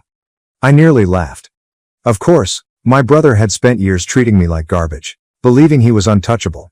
And now, the actual world had struck him like a truck. I crossed my arms. And what do you want me to do about it? Mom shot me a frantic look. We need money. For a lawyer. Bail. Something. We need your help. I stared at her for a long time. Then I finally grinned. They needed me. But I didn't need them. After years of shoving me aside and treating me like I was nothing, they now looked at me as if I were their only hope. And in a way, I was. I tucked my hands in my pockets and tilted my head slightly. So let me get this straight, I muttered. You told me I was unwanted. You let my brother treat me like garbage. You didn't care when I walked out. But now that he's in trouble, you suddenly remember I exist? My father's jaw stiffened. This isn't about that. This is about family. I laughed. A brief piercing noise. Oh, now we're family? That's funny. Because last night, I was a burden. Mom's eyes were begging. Please. We can talk about all of that later. Right now, we need to get him out before this gets worse. I let out a slow breath, pretending to think about it. And how much money are we talking about? Dad exhaled. Bail is set at $10,000. We can pay a portion, but we need you to cover the rest. I whistled. 10 grand, huh? Sounds serious. My mother perked up somewhat. So, you'll do it? I smirked. Oh, absolutely not. Their faces sank so quickly that I nearly felt awful. Almost. Excuse me? My father snapped. I shrugged. Not my problem. Mom's voice crackled. But, he's your brother. I shake my head. Number, he's your son. I corrected with a firm voice. And you made it very clear that I was never part of this family. Dad stepped forward, wrath in his eyes. You think you're proving a point? You think this is funny? I met his stare without flinching. No. I smirked. I think it's fair. Mom grabbed my arm, her words urgent. We'll pay you back. I took a step backward. You think I trust you? The people who threw me away without a second thought? Her lips opened and closed, but she said nothing. I shake my head. Here's what's going to happen. You're going to figure this out without me, just like you always wanted. And I'm going to walk away, just like you told me to. I turned on my heels and returned to my friend's car. My father cried after me, Don't you dare walk away from us. I looked over my shoulder. You already did it first.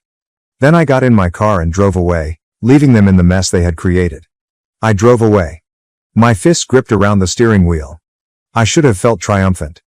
I should have felt like I finally had the last laugh. But, instead, I felt hollow. Not because I regretted my decision, they deserved it, but because after all, even when they begged for my assistance, I knew they still didn't consider me family. They simply saw me as a solution. A wallet. A safety net. And now, that net was gone. That night, I sat in my room, reading through my phone and eating a beautiful, fatty burger from my favorite takeout restaurant. It was serene. Quiet. I hadn't experienced a night like this in years living under that roof. I considered turning my phone on mute, but I couldn't resist checking my alerts. Surprise, surprise, my family had not given up. Mom sent 3 SMS in a row. Mom. Let's work something out. Please let's speak. Mother. Your brother is still in jail. We're having trouble getting the money together. Mom. Please, I understand we were tough previously, but we're family. I almost choked on my soda. Are we now a family? Did they finally care? That was lavish. I was pondering whether to answer when another text arrived, this time from my father. Dad. See, we can repay you. You simply need to trust us. That one had me laughing out loud. Trust them. The same people who for years treated me as if I were an unwanted guest in my own home? Are these the same people who advised me to leave without hesitation? Yeah. Right. Just as I was about to put my phone down, another message arrived. Brother. Come on, man. Are you really going to let me rot here? Oh, this was really amazing. After everything he's put me through, all the times he's shoved me around, mocked me, and labeled me useless, what now? Now he sought my assistance. I decided to have some fun. Me. You said no one wanted me around. I'm simply respecting your requests. Delivered. Read.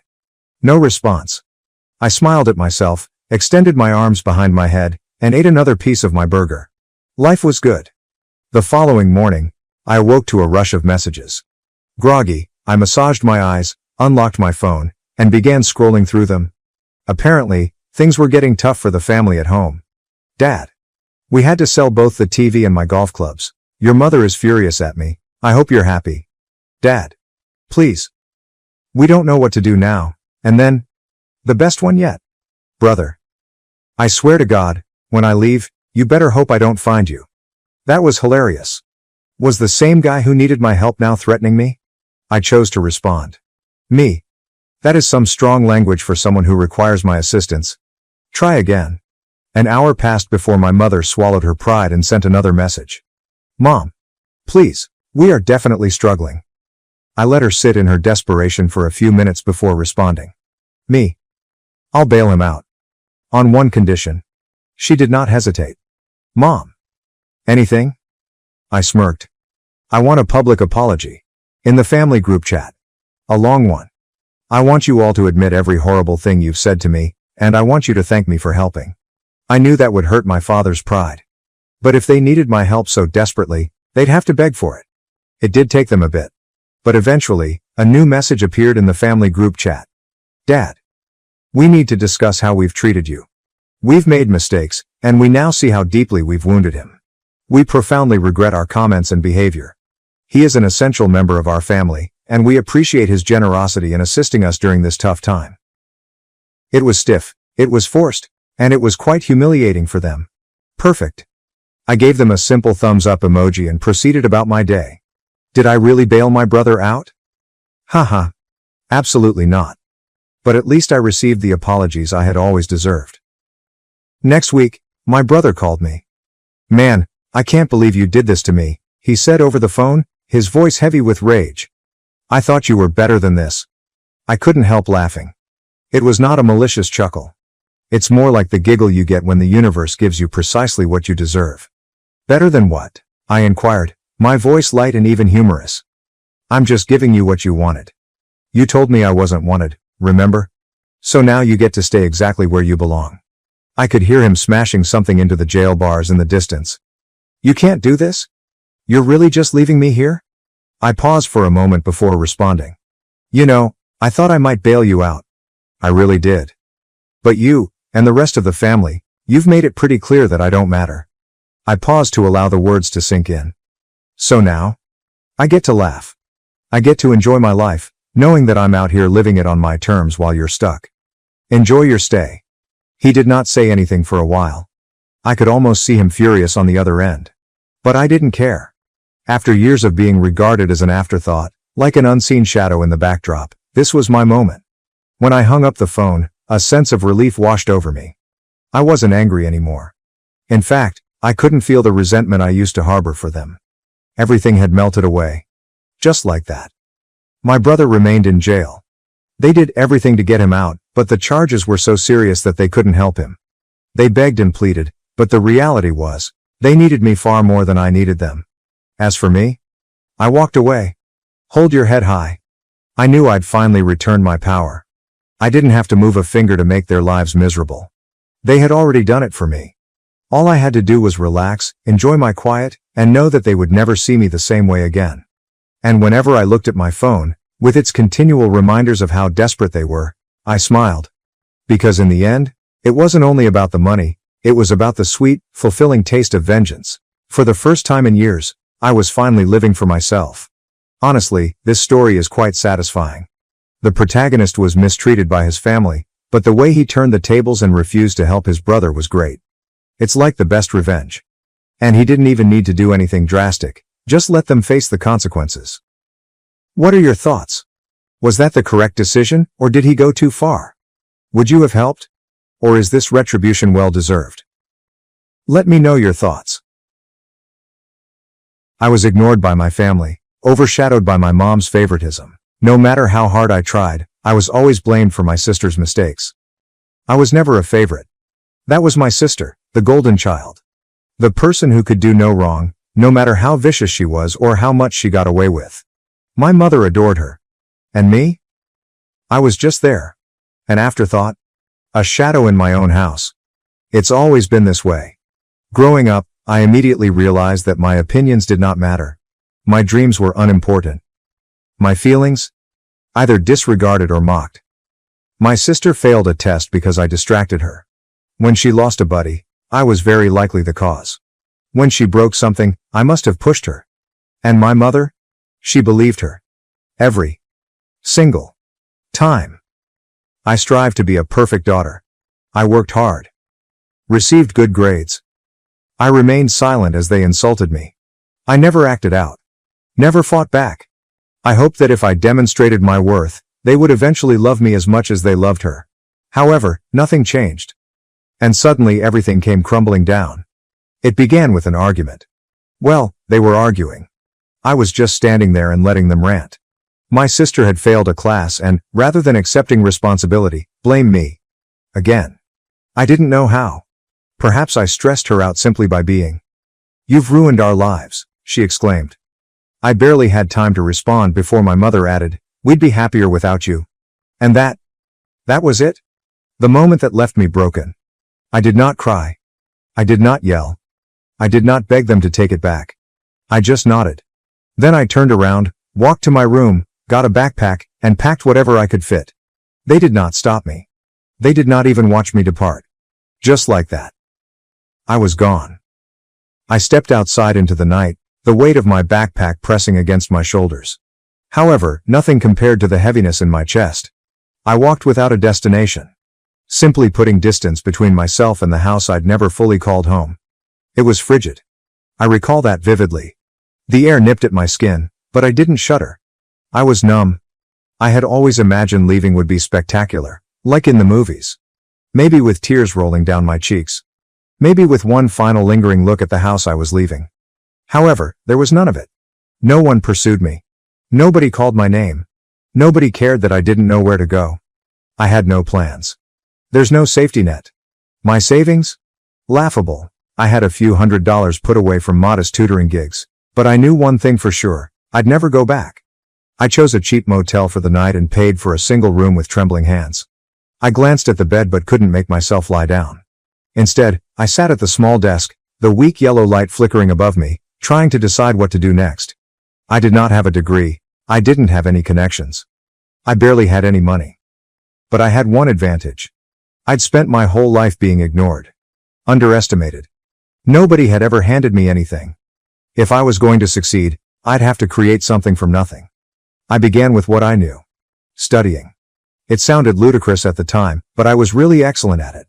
I had spent years excelling in school, instructing other students, and assisting individuals with complicated subjects. Maybe, just maybe, I can make that into something. The next day, I went to a small cafe, ordered the cheapest coffee on the menu, and utilized the free Wi-Fi to apply for every online tutoring opportunity I could find. I kept my charges low, just enough to entice folks to notice me. Initially, it was just enough to get by. I lived on quick noodles and dollar store foods. I rented a room in a shared apartment with 3 strangers who barely knew I existed. However, it was still better than where I had come from. Because every day, I awoke knowing that no one would yell at me. Nobody would blame me for their failings. Nobody would say I was wrecking their life. And it was enough. The months have passed. My tutoring opportunities grew. 1 client became 3. 3 multiplied into 10. I soon made enough money to move into a tiny studio apartment that was scarcely larger than a box. But it was mine. Despite all of this, my family never phoned. Not once. Not on my birthday. Not on holidays. Not even to see if I was alive. It hurts, as old wounds do. Deep. Silent. Lingering. But I assured myself everything was good. If they did not care, neither did I. A year into my new existence, things began to alter. I had established a reputation as an instructor specializing in college entrance tests. Students from all throughout the country reached out, begging for assistance. However, I was still trading time for money. And I knew it wasn't sustainable. That's when I had an idea. What if I combined my lessons into something bigger? Something scalable? I spent several months researching digital marketing. Watching hours of free YouTube content. I read every article I could find. Then, I began designing my own online course. The ultimate SAT preparation guide.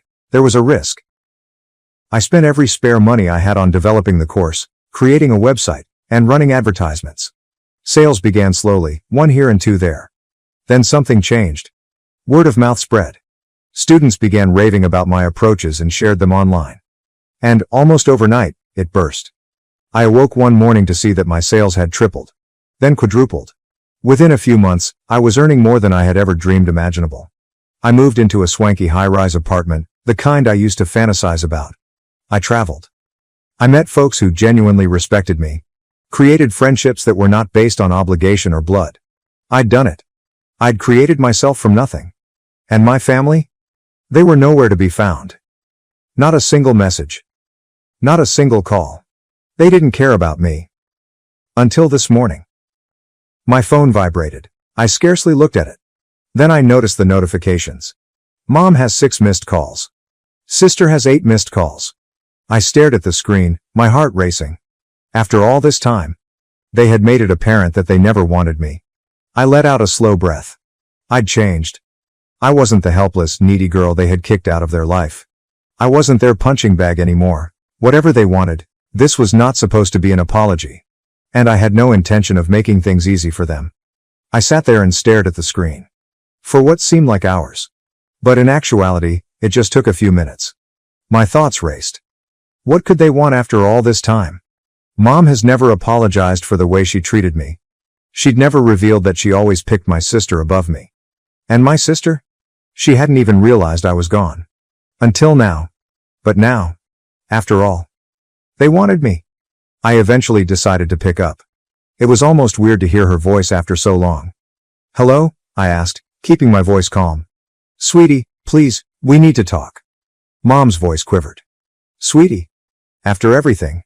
She hadn't called me that in years. The phony compassion wounded. What's going on? I inquired, not masking my disbelief. There was a prolonged pause.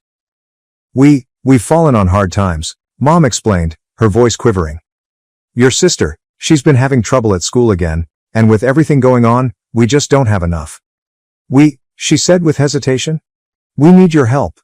I bit my lip, a strange combination of satisfaction and wrath welling up inside me. Was this why they called me now? What kind of assistance? I inquired, keeping my voice calm. We need money, she said abruptly. Your sister's tuition, it's due. And we have bills we can't pay. I know we've never been there for you, but please. We're struggling. We need you to help us. We know it's a lot to ask, but please, we've tried everything. I could hear her sniffles. Perhaps it was genuine. Perhaps it was just guilt attempting to make its way back in. Please, she repeated. We need you back. We need your support. The words remained in the air. My support. They had been rejecting this assistance for years. I closed my eyes for a while, attempting to calm the flood of emotions that threatened to choke me. How could they think this was acceptable? For the first time in a long time, I felt more than apathy. It was hilarious. You're serious? I inquired, a bitter laugh escaping my lips. You really think I'll come back and help you? After everything? There was a gap followed by my mother's anxious cry. Please don't do this. We know we messed up, but we're your family. You can't just leave us like this. I clenched my fist. You never cared about me when I needed you, I replied, my voice shaking with restrained rage. You were too busy with your golden child. You let me disappear. You told me you'd be better off without me. I paused, feeling wrath well up in my chest. But I kept it in check. I was not going to let them know how deeply they had hurt me. I was not going to let them turn this around on me. I don't owe you anything, I said, my words as cutting as glass. Another prolonged delay. Then, why? My sister's voice rang out next, agitated and panicked. I know I was horrible to you. But I need your help. I messed up, okay? I didn't mean it. I've been trying to fix things, but I don't know what to do anymore. I nearly laughed. Fix things? How can you treat years of pain? I don't want your apologies, I replied bitterly. And I don't owe you my money or my help. You can figure it out, just like I did. But please, just... My sister's voice wavered, but I shut it off. You should have thought about this before you kicked me out of your lives. I could feel my heart race as I hung up the phone. However, the adrenaline was not solely derived from rage. It stemmed from satisfaction. Knowing they needed me gave me a sense of satisfaction. After years of silence and pretending I did not exist, they needed me.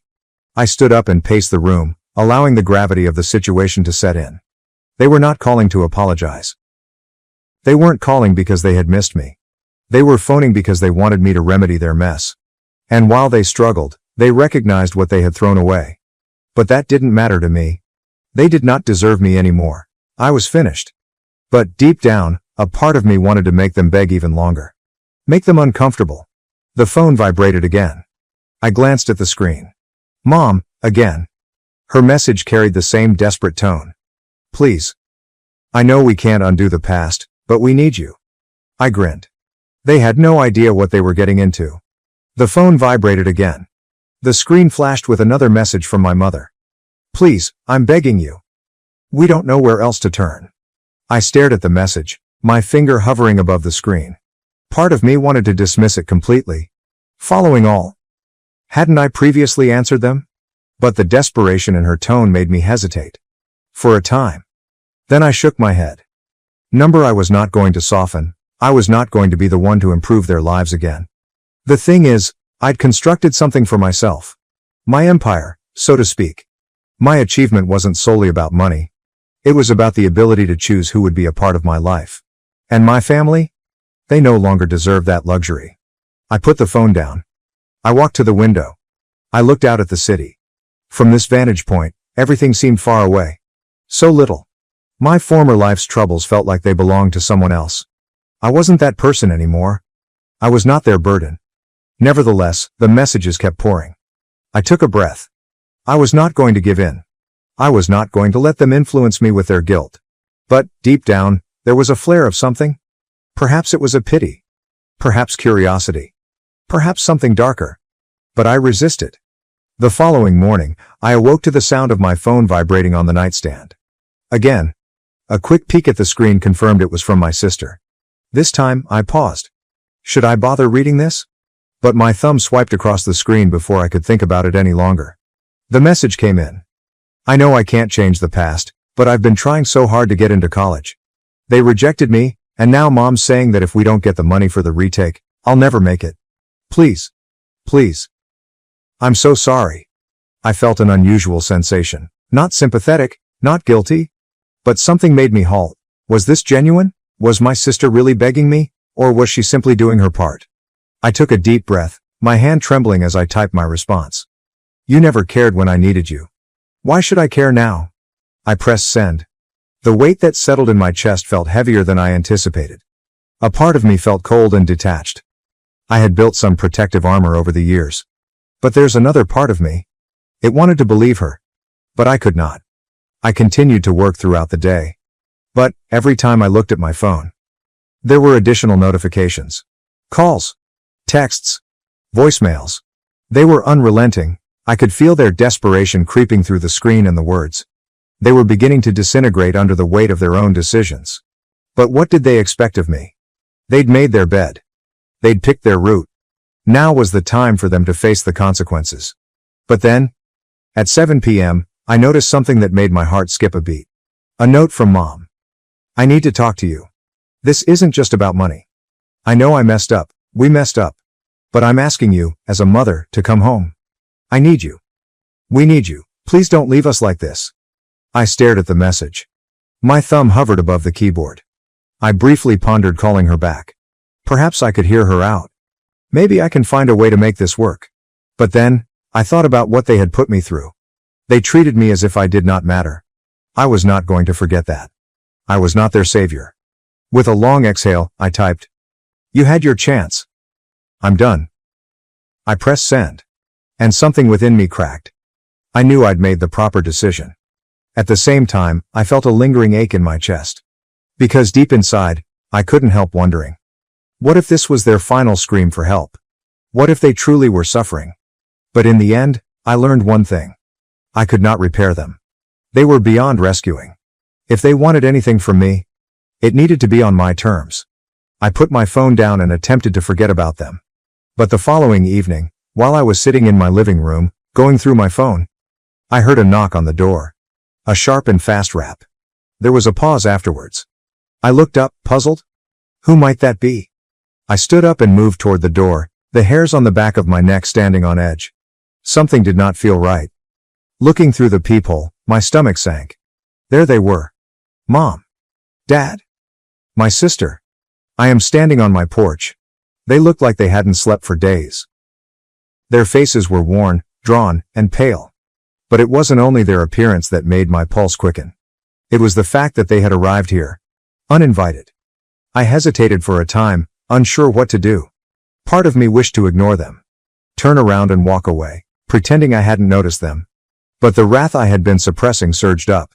I wasn't about to let them enter my space, not after all they had done. I opened the door just enough to see them clearly, my heart pounding in my chest. What are you doing here? I questioned, my voice low and angry. Mom stepped forward first, her eyes wide with despair. Please, please, just hear us out, she begged, her voice shaking. I stared at her. The same woman who said she'd be better off without me. Who had repeatedly shoved me aside. So now, She was standing on my porch, pleading for assistance. "What the hell are you doing here?" I asked, my voice rising. "You think just because you show up at my door, I'm going to take you back? You think I'm going to forget everything you've done?" Dad shuffled uneasily behind Mom but did not speak. My sister stood next to him, staring at the ground and avoiding my look. We're sorry," Mom admitted, her voice breaking. "We've been trying to reach you, but we know we've messed up. It's just so hard, and we don't know what else to do. You're the only one who can help us. The only one who can help you." I felt the rage surge like a tidal wave. "You didn't need me before. Why now?" "You had years to fix this," I retorted. "Years. And you never once bothered to reach out. To make things right. Not when it mattered. And now you think you can just show up here and make everything okay?" They remained silent for a minute, evidently surprised by my coolness. Mom's eyes filled with tears. But I could not force myself to care. "We've been struggling," she said in a desperate whisper. "We don't have money for rent. Your sister's future is slipping away. I don't know what else to do." I clenched my fist. "Don't tell me you don't know what else to do," I exclaimed, my voice quivering with rage. "You had choices. You made choices. And I wasn't part of them. But now that everything's falling apart, suddenly you want me?" Mom took a step forward, hand outstretched. "Please, just listen." I slammed the door on her face. The sound resonated throughout the home. The boom rang in my ears. And for a brief moment, I felt a rush of power. I could finally take control of this situation. But while I stood there with my hand on the door handle, something gnawed at me. Something twisted in my stomach. It wasn't a case of guilt. It was terrible. It was the knowledge that they'd come here, to me, because they had nowhere else to go. And they had shown up. Not because they wanted to improve our connection, not because they were genuinely remorseful, but they needed me, and I despised it. They did not deserve me. But rage was not the only emotion I felt. A part of me wanted to hurt them. To show them how terribly they had messed up. Make them suffer the consequences of their own conduct. And the fact that they assumed they could simply walk up on my doorstep. It got me angry more than anything else. I moved away from the door, leaving them standing on the other side. But they did not leave. I could hear them conversing outside. Mom was pleading. My sister was crying. Dad was attempting to console them. I couldn't take it anymore. The rage within me was tremendous, and I knew I'd regret not doing something. So I reopened the door. There they were. Standing there. Still waiting. Desperation was written all over their features. Mom's eyes were red from crying. My sister hung her head low in shame, and Dad? He appeared defeated. Like a man who had lost everything and had no idea how to get it back. For a moment, I simply stood there, taking in the view of them. The family that had harmed me. The family had made me feel useless. Invisible. So now, they were here. Asking for assistance. But what do I owe them? Nothing. I took a deep breath. And then, without saying anything, I took one last glance at them. No. You don't get to come here and expect forgiveness just because you're struggling now. The words came out coldly. Hard. Like a scalpel cutting through the strain. I didn't feel any regret as I stated them. They deserve to hear the truth. You had years to fix this, I said, my tone steady but forceful. Years to realize what you lost. But you didn't care then. And I'm not going to be your solution now. I noticed Mom open her mouth in protest. But I held up my hand to silence her. I built my life. My success. From the ground up. And I'm not going to let you destroy it too. You don't get to come into my life and expect everything to magically change because you've hit rock bottom. Their eyes started welling up again. But I felt nothing.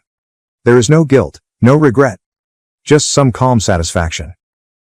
I knew I was finally putting myself first. Go, I stated simply, my tone unyielding. Fix your own mess, I'm done. I closed the door for the final time. Weeks have passed, and I continued living my life. My business has grown, my network expanded, and I felt more energized than ever. I had become the person I had always wished to be. The person who did not have to apologize for their accomplishments. The one who had learned to let go of the negative aspects of their history. I never heard from them again. Not a message. Not a call. And you know what? It was fine. It was the tranquil peace I hadn't realized I'd been seeking. And as time passed, I came to realize something important. The ones who have wronged you. Those who abandoned you. are not the people you should seek validation. You are the one who matters. You get to select what happens to your future. In the end, I had discovered one very simple truth. You can't keep giving to individuals who have never given you anything back. The door closed. For good. After 12 years building my father's company to $75 million, he gave it to my brother. Did they really think I'd just accept that?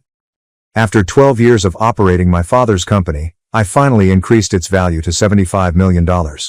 At a family supper, my father glanced at me and smiled. Your brother will take over now. My heart dropped, but I smiled back. The following morning at work, everything changed. I vividly remember my father's smile that night, his hand resting proudly on my brother's shoulder, as if he had already made up his mind before saying the words that would change everything. Your brother will take over now. I felt my stomach plummet, but years of skill kept my expression calm. I smiled back, like if his words hadn't pierced right through me, unraveling 12 years of my life's work in an instant. The dining room was alive with the clinking of glasses and the gentle hum of talks among extended relatives and close business associates. This was more than just a family dinner. It was a celebration. A minute to honor everything we had built. Everything I'd built. My father founded Harper & Company when I was a child, a small logistics company that struggled to stay alive during its early years. I grew up watching my father fight to keep things going, working late hours, foregoing family holidays, and always pursuing the next contract to make ends meet. When I was 24, fresh out of business school, he eventually let me in. Though I had to fight for the opportunity. And I had done more than simply step in. Harper & Company had grown from a struggling regional logistics concern to a nationwide powerhouse under my leadership, with operations expanded, million-dollar contracts secured, and cutting-edge technology integrated. What was once a small, virtually bankrupt company has grown into an industry leader valued at $75 million. But, at this moment, none of it mattered. My father had already made the decision. My brother Ethan would take over. Not me? A gentle wave of approval rippled over the table, with murmurs of congratulations directed toward Ethan. I watched as he lowered his gaze, pretending modesty. Though I knew better. Ethan had never completely invested in the firm. He'd spent the last decade jumping from one failed business to the next, never quite finding his feet. He was not interested in logistics. He was not interested in operations. However, he was interested in power. I'd spent 12 years proving myself, starting Harper & Company from the bottom up, making every difficult decision, late-night strategy call, and contract negotiation. Ethan hadn't done any of it. And yet here we were. Nonetheless, I swallowed my emotions. I'd learned a long time ago that exhibiting pain was considered a weakness in this household. I reached for my wine glass and steadied my hand before lifting it. Lisa? Smile. Smile. To Ethan, I replied, my voice smooth and controlled.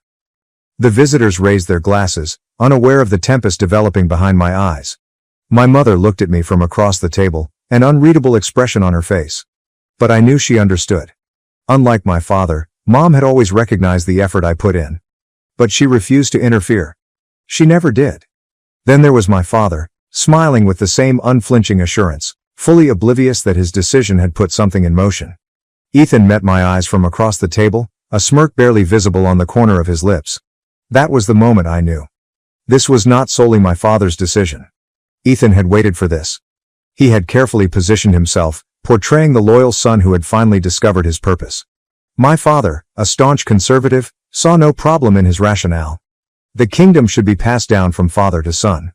A daughter's efforts were always viewed as temporary, a footnote in history, no matter how hard she worked to show different. But what they didn't realize, and none of them had considered, was that I had spent the previous 12 years not only developing a company, but also consolidating my position inside it. And the next morning, they'd figure out what that meant. That night, I hardly slept. My thoughts replayed every sacrifice I'd made for Harper & Company, late nights, missed birthdays, and relationships strained under the weight of my desire. I had given everything to this company. And now they expect me to just step aside? They'd underestimated me. By 3 a.m., I was in my home office, typing furiously on my keyboard. Each contract, every share, all executive agreements. Nobody knew how this company worked better than I did. Ethan expected a smooth transition, that by next week, his name would be on the office door, and his employment would be guaranteed. What he didn't realize was that while my father was busy making public appearances and my brother was busy pretending to understand the business, I had secured something much more valuable. Control. I entered Harper & Company headquarters at exactly 8:45 a.m., as I had done for the previous 12 years. The same walls. The same polished floors. The same hum of efficiency persisted as staff settled into their routines. But today was different. Today, I didn't walk into my office. I was walking into a battleground. The reception area was unusually quiet, the type of silence that comes before a storm. They knew. The whispers had already begun. The story of my father's declaration during dinner had circulated quickly. Employees looked at me with uncomfortable looks, avoiding direct eye contact, unsure where their loyalty should rest. I did not acknowledge them. I strolled confidently, my heels tapping on the marble flooring, my stance solid. Never show them you are disturbed. I entered my office. Shutting the door behind me, I had exactly 15 minutes until my father and Ethan arrived, expecting them to take over as CEO and heir apparent respectively. 15 minutes before their entire strategy disintegrated in front of them. I sat at my desk, inhaled deeply, and then turned on my computer. The screen displayed a list of sensitive documents and contracts that they had never considered looking at and assumed did not matter. I opened my ownership records, lingering my hands over the keyboard for a moment before clicking on the file labeled Executive Shareholder Agreement. And then I waited. A strong knock on my door came at precisely 9 a.m. I did not bother answering. The door opened, and my father and Ethan strolled in, both exuding confidence. His, inborn. Ethan's, carefully crafted. My father walked in like a monarch surveying his realm, and Ethan, dressed in an expensive navy suit, flashed me a smug, triumphant grin. It took everything I had not to laugh. My father said, "Lisa," in his customary forceful tone, as if acknowledging me was a favor. "I assume you're aware of the transition happening today?" Transition. Interesting wording. "I'm aware," I replied easily, reclining back in my chair. I looked at Ethan, whose smirk became wider. "Good," my father said, nodding as if we all agreed. "Ethan will be stepping in as the new CEO. We'll need you to help with the handover, get him familiar with the operations before you officially move on." I raised an eyebrow. "Move on?" I repeated, faking ignorance. "Dad, I think you're mistaken about something." His face twitched with annoyance.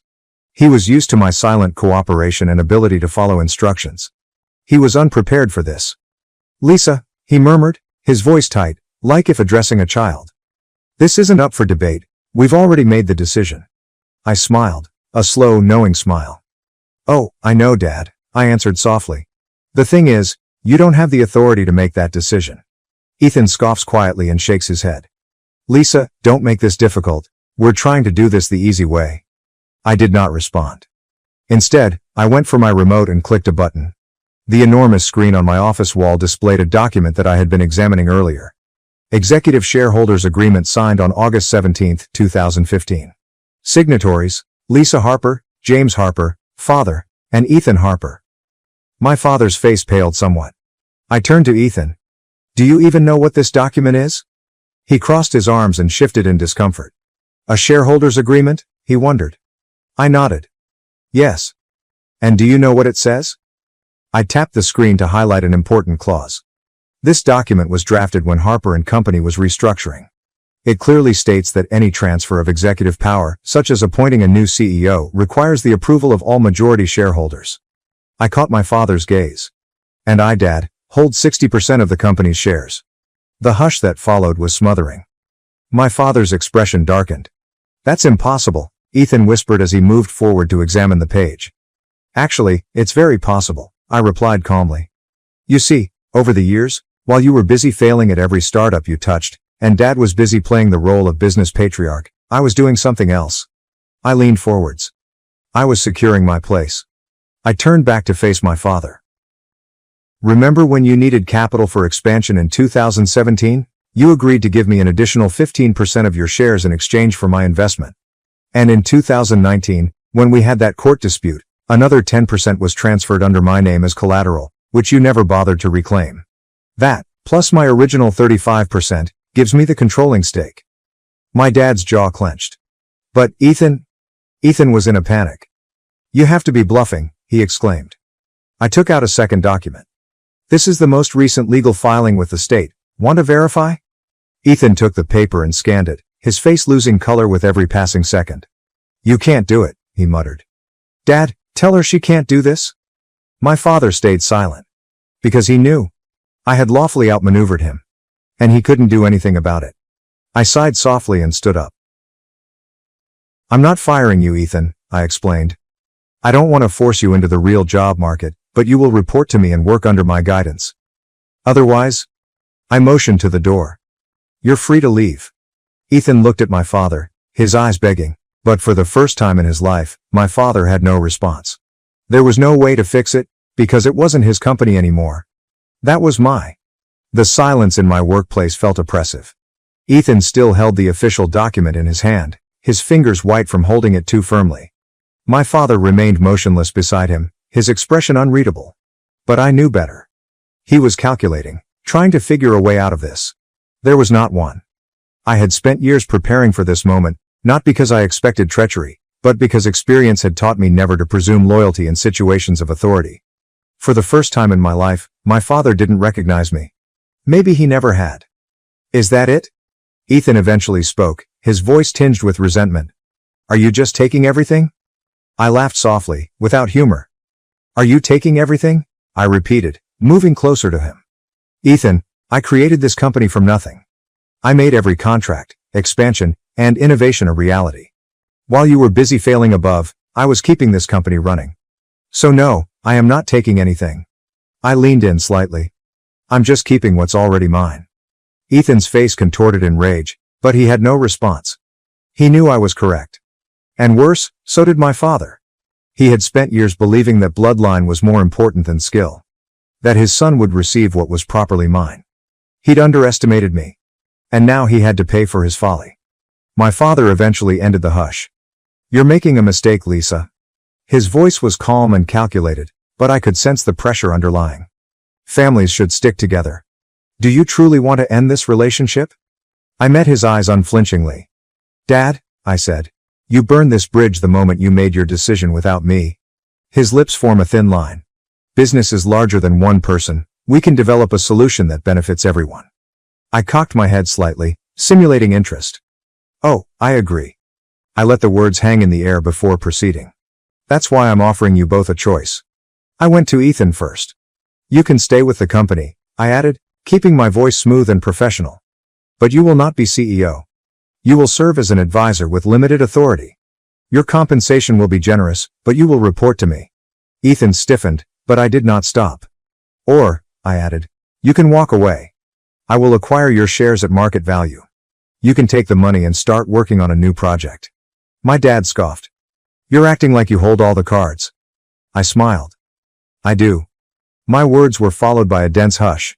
I let them sit in it, let them experience what it was like to be powerless. Finally, my father breathed, shaking his head in astonishment. I never thought you'd do this, he grumbled. Not to your own family. At his comments, I felt a searing pang. Not for your own family. I wanted to tell him he was the one who did it. That he chose to cast me aside, as if I were only temporary. But I did not. In the end, it didn't matter. What was important was that I would not let them remove what I had built. Not now. Not ever. Ethan was the first to storm out. Good riddance. I knew my brother well enough to anticipate his next action. He would approach our relatives and family acquaintances, presenting himself as a victim of corporate deception. I didn't care. I was not here to win their approval. I came here to win my future. My father waited for a while longer, as if expecting me to alter my mind. When I didn't respond, he nodded slowly. You've changed, he stated gently. I met his gaze. No, Dad. I just finally stopped pretending. Then he departed. I breathed and returned to my chair. I should have felt victorious. I had fought for my position, and won. But as I glanced at the vacant doorway, I sensed something else. A soft, lingering aching. A part of me had always wished for my father's approval. Some small, desperate part of me believed that if I worked hard enough and proved myself repeatedly, he would eventually see me. But he never truly looked. So now he had no choice but to see me for who I truly was. Not his daughter, not his temporary replacement. The genuine boss of Harper & Company. I returned to my computer, my attention changing. I had spent 12 years creating this business. Now I'd spend the next 12 years making it untouchable. My father and brother attempted to take everything from me. But in the end, they were the ones who had lost everything. For the first time in 12 years, my workplace felt empty. There were no phone calls from my father. Ethan sent no passive-aggressive emails, just silence. But silence did not indicate serenity. It meant the struggle had started. I knew my father wouldn't leave peacefully. And Ethan? He would fight tooth and nail to restore what he believed was his birthright. I wasn't naive enough to believe this was over. It had just begun. By the next morning, I could detect an undercurrent of discomfort in the company. Employees who had greeted me with confidence last week now appeared nervous, as if they were terrified to choose a side. Several department heads avoided eye contact. I knew exactly what was going on. My father and Ethan were using the Whisper network. Old family pals, board members, senior executives. They were spreading doubts, painting myself as frigid, ruthless, disloyal. Ethan, in particular, had taken on the character of the wounded son, betrayed by his sister. I could see him now, seated in a high-end restaurant, pretending to be sorry as he told our investors how I had taken the firm from him. And what about my father? He would not need to say much at all. Just a deep sigh. A shaky head. The neatly arranged words. I only ever wanted the best for my children. It was calculated. And risky. Because, if they could turn my board members and senior executives against me, they may force me out of my own company. At the very least, make my leadership impossible. I wasn't going to let that happen.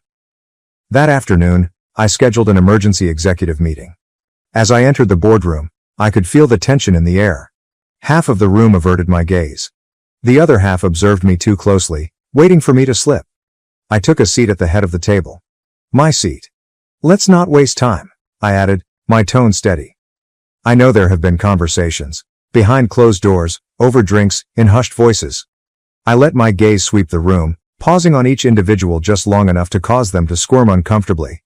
I'm also aware that some of you are asking if my leadership is sustainable.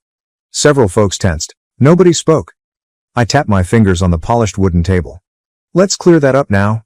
I displayed a presentation on the screen behind me. Numbers, data, facts. I transformed this company from a struggling regional business to a $75 million industry leader. Under my leadership, we've increased sales by 300% over the last 5 years and entered 6 new markets. I turned to the CFO. Paul, do we have a single financial indicator suggesting this company is in trouble under my leadership? Paul hesitated before shaking his head. In fact, projections show another 20% growth in the next quarter. I nodded. So let's be honest about what's happening here. I leaned forwards. My father and brother are not unhappy because the business is faltering. They are not upset because I am failing to lead. They are furious because they expected me to step aside and let Ethan take over. Regardless of qualification. Regardless of the outcome. The room was silent. Then I dropped the true bombshell.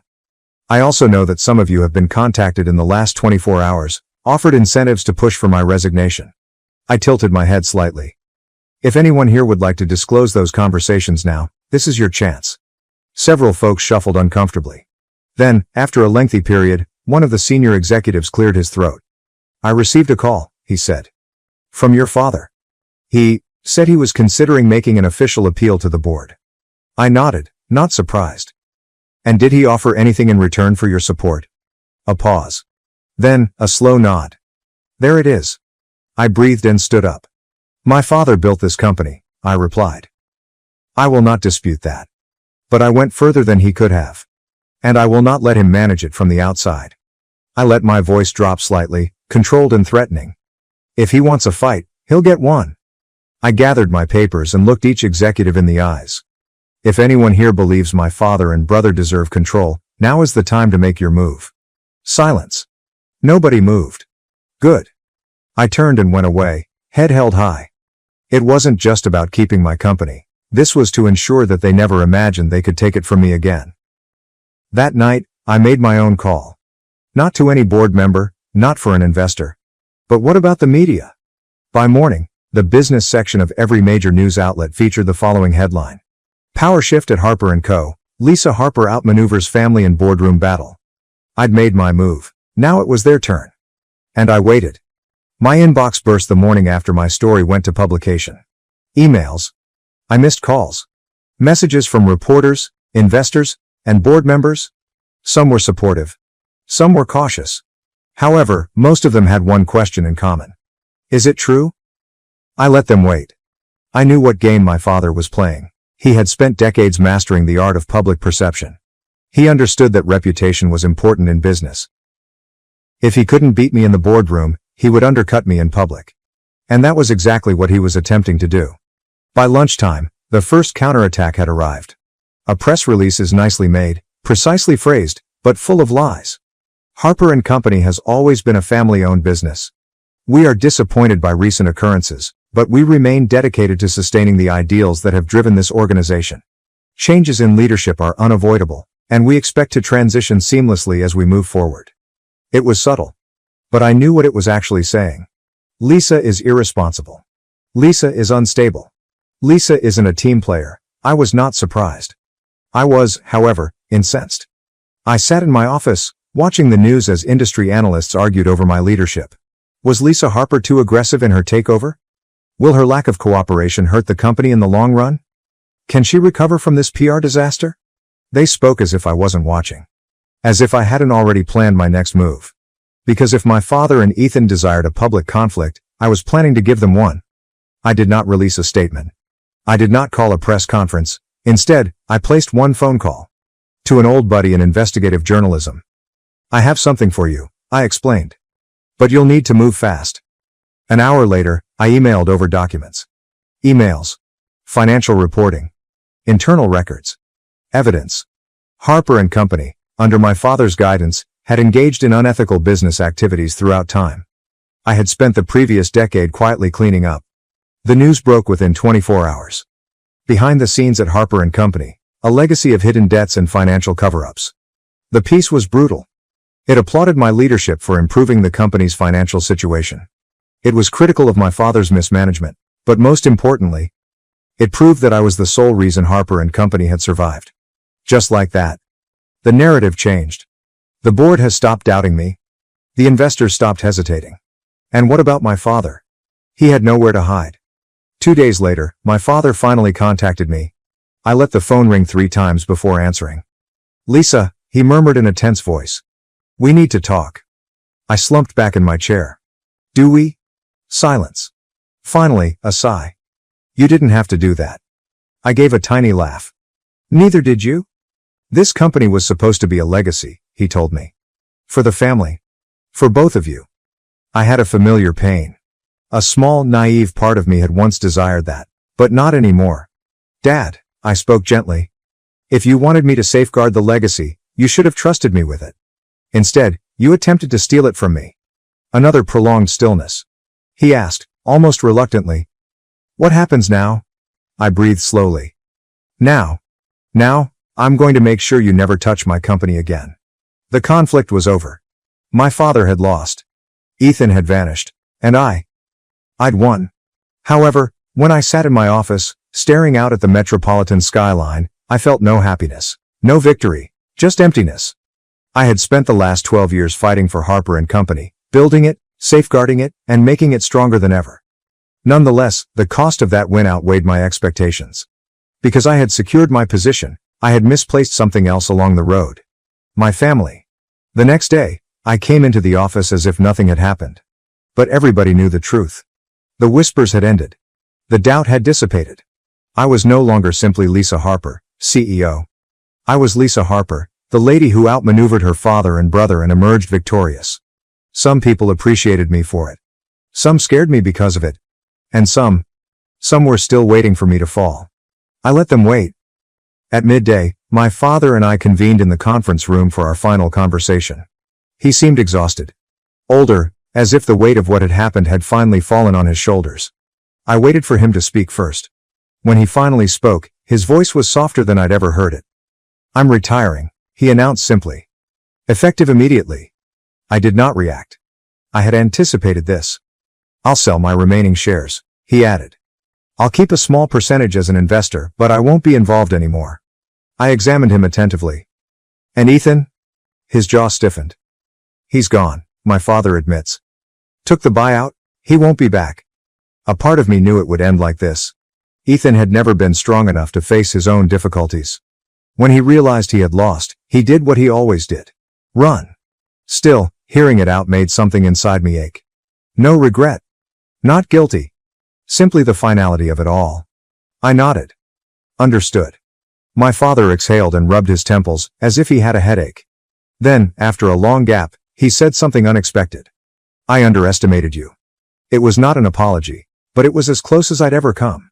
And strangely, I realized I didn't need it anymore. A month later, Harper & Company looked nothing like it did previously. Who were the previous board members who supported my father and Ethan? Gone. What about the executives who had questioned my leadership? Replaced? The company had always performed well under my leadership. But now, it was absolutely mine. And with that control comes a new perspective. I introduced proposals that my father had consistently rejected. He has described modernized systems as unnecessary. He ventured into industries that he had previously avoided. Within 6 months, profits skyrocketed. Within a year, we had reached the $100 million milestone. For the first time in my life, I wasn't battling solely to prove myself. I was fighting to create something that no one could take from me again. A year later, I met my father for dinner. It was the first time we had talked since his retirement. He looked different. Quieter. He wasn't angry now. Simply accepting. I read about the latest deal you closed, he continued as he drank. It was a smart move. I smirked faintly. I know. A shadow of a smile appeared on his lips. There was no longer tension between us. There is no war left to fight. Just the simple, undeniable truth. He'd tried to push me aside. And I had proven him incorrect. He lifted his glass. To Harper & Company, he stated. This time, as I clinked my glass with his, I did not feel angry. I didn't feel resentful. Only tranquility. Because I'd already won. And I no longer needed his permission to know it. As I sit in my office now, overlooking the city where I built my empire, I reflect on the lessons this trip has taught me. That family might be your greatest adversary. Loyalty is a currency, not a promise. That power is never given. It's taken. But more importantly, sometimes, the finest method to prove your worth is to quit seeking validation and create something so powerful that they can never ignore you again. I don't have any regrets. Harper & Company are now mine. And I aim to make sure that no one forgets it. My husband is blind to his work wife, ruining our marriage. She manipulates him and even calls him her husband right in front of me. Original post, February 9, 2025. I, 31 female, am at my wit's end with my husband's, 32 male coworker Sarah, 30 female, and his complete inability to see what's happening. I'm not usually one for Reddit, but I need to know if I'm going crazy here. Where do I even start? 3 years ago, my husband Mark started working with Sarah. At first, I tried to be welcoming. I invited her to our BBQs, included her in group outings, and genuinely tried to be friendly. Big mistake. She spent the entire time making backhanded comments about everything from my career. Oh, you're just a yoga instructor? How peaceful. To my cooking. I guess not everyone can master basic seasoning. The real problem is that Mark thinks she's just being funny. Last month, she literally threw away the anniversary mug I gave him because it clashed with the office aesthetic. When I got upset, Mark said I was being too sensitive and that Sarah just has high standards for office decor. It was a mug with our wedding photo on it. Some greatest hits from Sarah. She scheduled a mandatory work dinner on our anniversary. She convinced Mark not to take a promotion because it would mean working with a different team. She posts daily photos of them together with hashtags like work power couple and work spouse. She tells everyone at their office that she takes better care of him than I do. She changed his coffee order and now tells everyone she trained him right. The worst part? My husband is completely blind to all of this. Yesterday, he actually told me about how Sarah said our new house, which we spent months searching for, was charming in a starter home kind of way. He repeated this while laughing. I tried talking to him about it, but Sarah has convinced him I'm just insecure. She's managed to insert herself into every aspect of our lives. They text constantly, even on weekends. She knows his schedule better than I do. She rearranged his entire desk and office wardrobe because his style was too suburban husband. That's what he is.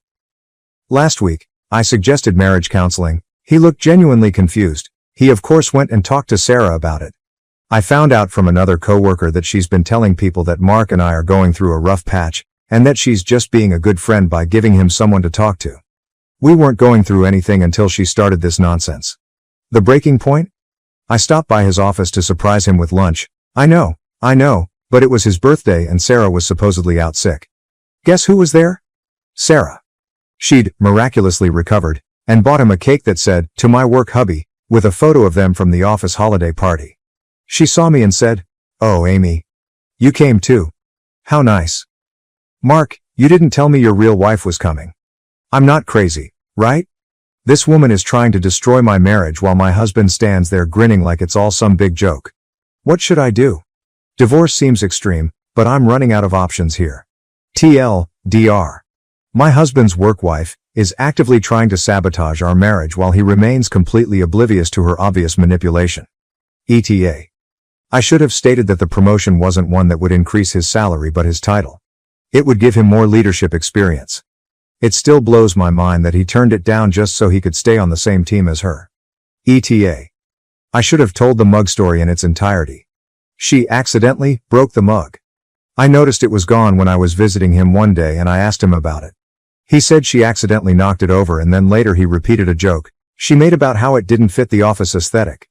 Top comments. Comment 1. Sarah would not be able to sabotage your marriage if your husband wasn't allowing it. Comment 2. You have a husband problem. Go to counseling and get professional help to communicate your concerns. Remind him that he's married to you, not Sarah, so her opinions shouldn't matter when it comes to your marriage. Good luck, but be prepared for the worst. Comment 3. Yeah, this guy isn't oblivious, he's complicit. He knows what's happening, and he likes the attention. He is happy to let his girlfriend disrespect his wife. Update. February 13, 2025, 4 days later. Hi, I, 31 female, posted a few days ago. I really didn't expect my post to blow up the way it did. I got so overwhelmed by all the comments that I haven't responded to any. I want to address everyone who says it's fake. I understand why you think that, but this is my personal hell. I only listen to Reddit stories on TikTok, but when this reached its boiling point, I just needed a place to talk. So I made an account and tried to yell into the void. Well, the void turned out to be less empty than I thought. Now, to why everyone is here. The update. Before I talked to my husband, 32 male, I decided to do some investigation. I started with his phone and read all the messages between him and Sarah. She badmouthed me a few times. He did nothing to defend me but didn't engage either. She was flirty. He wasn't really flirty back. They talked a lot, and he praised her frequently for her work ethic and intelligence. I didn't see anything about cheating. I checked his email, nothing. I checked his work email, nothing. I looked through our other devices, nothing. I searched high and low for a second phone, nothing. Everything I found was always dancing that line. Nothing was outright cheating, but here are the things I found that did hurt my feelings. He has lunch with her, and only her, every day in the office.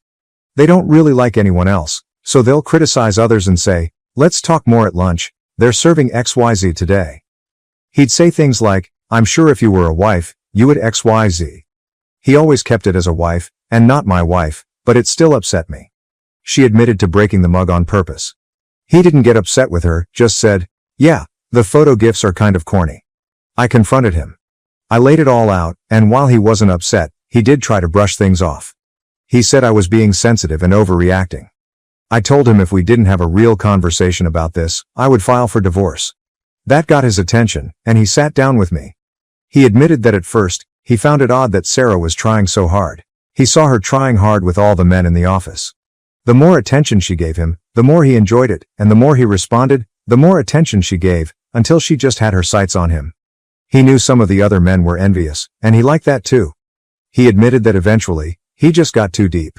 He said he knew it was wrong but had gotten addicted to the attention and didn't want her to move on to another man. So he indulged her sometimes at my expense. He said it was just nice to have two women in the two major parts of his life, stating that he knew we'd rarely see one another, so what was the harm?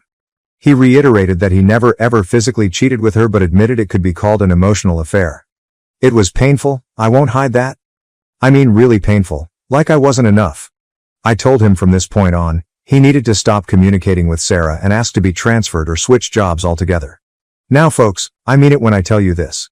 He lost his shit. He began raising his voice, saying things like he never cheated. It was all above board, and I couldn't control who he talked with at work. He called me a narcissist and a control freak. He told me I had no idea how hard it was, how much stress he had in the office, and that his personal relationship with Sarah helps a lot. Taking it away would just damage his mental health. It got so bad that I started crying. I couldn't take it anymore and decided to leave. I packed a small bag and called my MIL. She's the only family I have here. I gave her a rundown of what was going on, and she offered her home to me. I'm staying here and just hoping my husband calms down so we can revisit this. I want to work it out. I love him more than anything. I will try harder to answer comments on this post, and I will definitely update if something new happens. This has been really therapeutic and makes me feel less alone. TLDR. I confronted my husband about his work wife, and he lost it on me. Now I'm staying with my mother-in-law. Top comments. Comment 1, welp, I kind of figured he wasn't that clueless. This is a full-blown emotional affair. From experience, things will only escalate when they are in bed together. Protect your peace, because he sure doesn't give a damn about your feelings. Stay strong. Comment 2. Jumped right from admitted it could be called an emotional affair, to, he began raising his voice, saying things like he never cheated. OP made a valiant effort, but it doesn't seem like this marriage can be saved. Additional comments from OOP about her MIL. My Mill is on my side and told me point blank that he is wrong. However, she said she doesn't want to get in the middle because she doesn't want to damage the relationship with either one of us. She told me I'm welcome as long as I need, but she won't bring anything up to her son until he brings it up to her.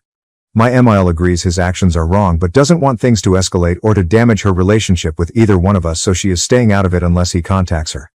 As for my husband, he has tried to reach out. He's called, left message, texted. I let him know I was safe and left it at that. He will message or call every few hours, but we haven't talked. New update. Update 2, February 14, 2025, one day from previous update. Well, I'm back. First, I want to address some of the negative comments. To all the people saying they're Team Sarah, and hoping Sarah and my husband get together, I even saw a nasty comment saying Sarah and my husband would be the office power couple. How can you sit here and say nothing's going on? You claim my husband didn't cheat and I'm being crazy, yet in the same breath wish they would get together? You're contradicting yourself because deep down you know something romantic was developing. Now for the update. My husband came to my mother-in-law's house. She didn't call him. He knew I was there because I told him, and he said he wanted to talk. Some big things happened in such a short time. He wanted to explain. According to my husband, after I left, he started to reflect. He did call his mom and they had a long talk. I didn't know any of this. She asked him if he was happy with me and he said yes, but I made him extremely happy. I was a good wife and a great partner. This is kind of what sunk into him, that he was being juvenile for wanting attention from another woman. I did ask him why he always brushed things off and never took action before. He said he couldn't explain it, it just felt good. He assured me he never wanted to sleep with her and never advance things that way. It was just nice having someone around who was fawning over him, like a fan. For those who said he didn't know what an emotional affair was and was just agreeing with me, you were right. He admitted he didn't really understand what an emotional affair was, but after looking it up, he agreed that's what it was, though unintentional. He said he didn't want to lose his friend, so he just went along with a lot of what she did. He admitted he was deep into a fog, but me leaving and this conversation with his mom was the one thing that brought him out of it. He said he didn't want to fight. My husband is big on giving me my space, so when I left he didn't chase after me because he thought it would be best for us to just cool down and think about this and hopefully come back and discuss it more rationally. He did reach out to Sarah. Though they didn't meet in person, they had a phone call.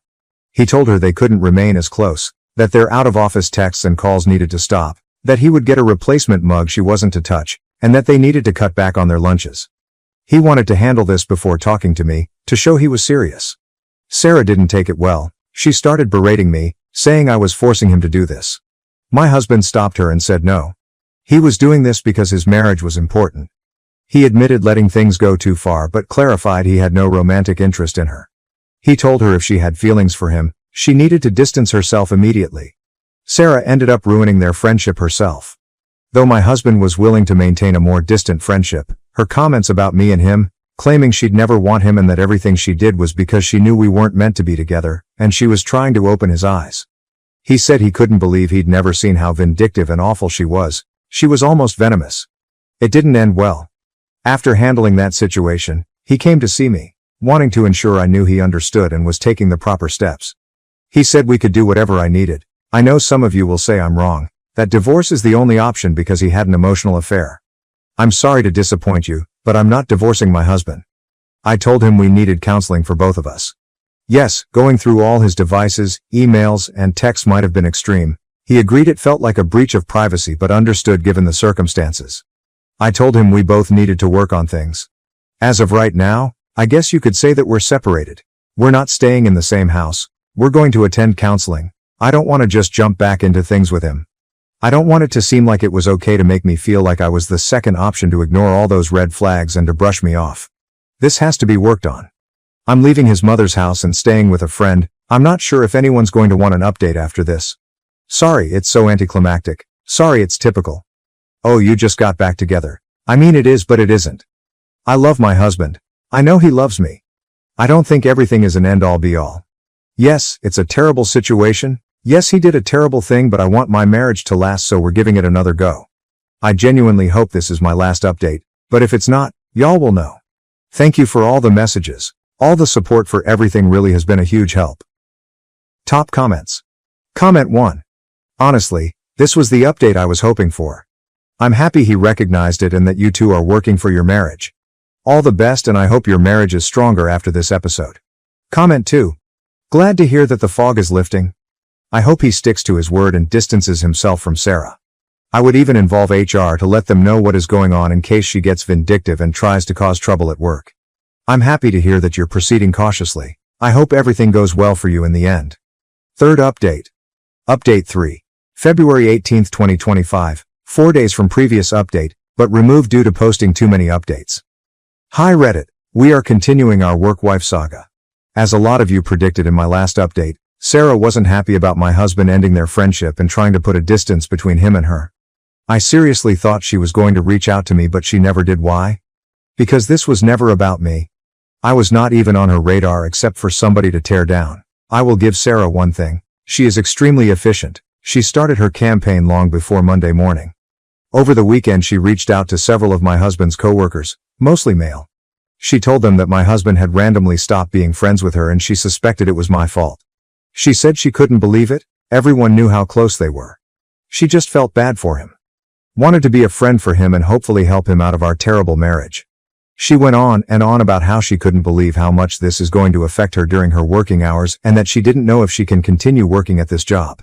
One of the female workers at my husband's job messaged me all of this.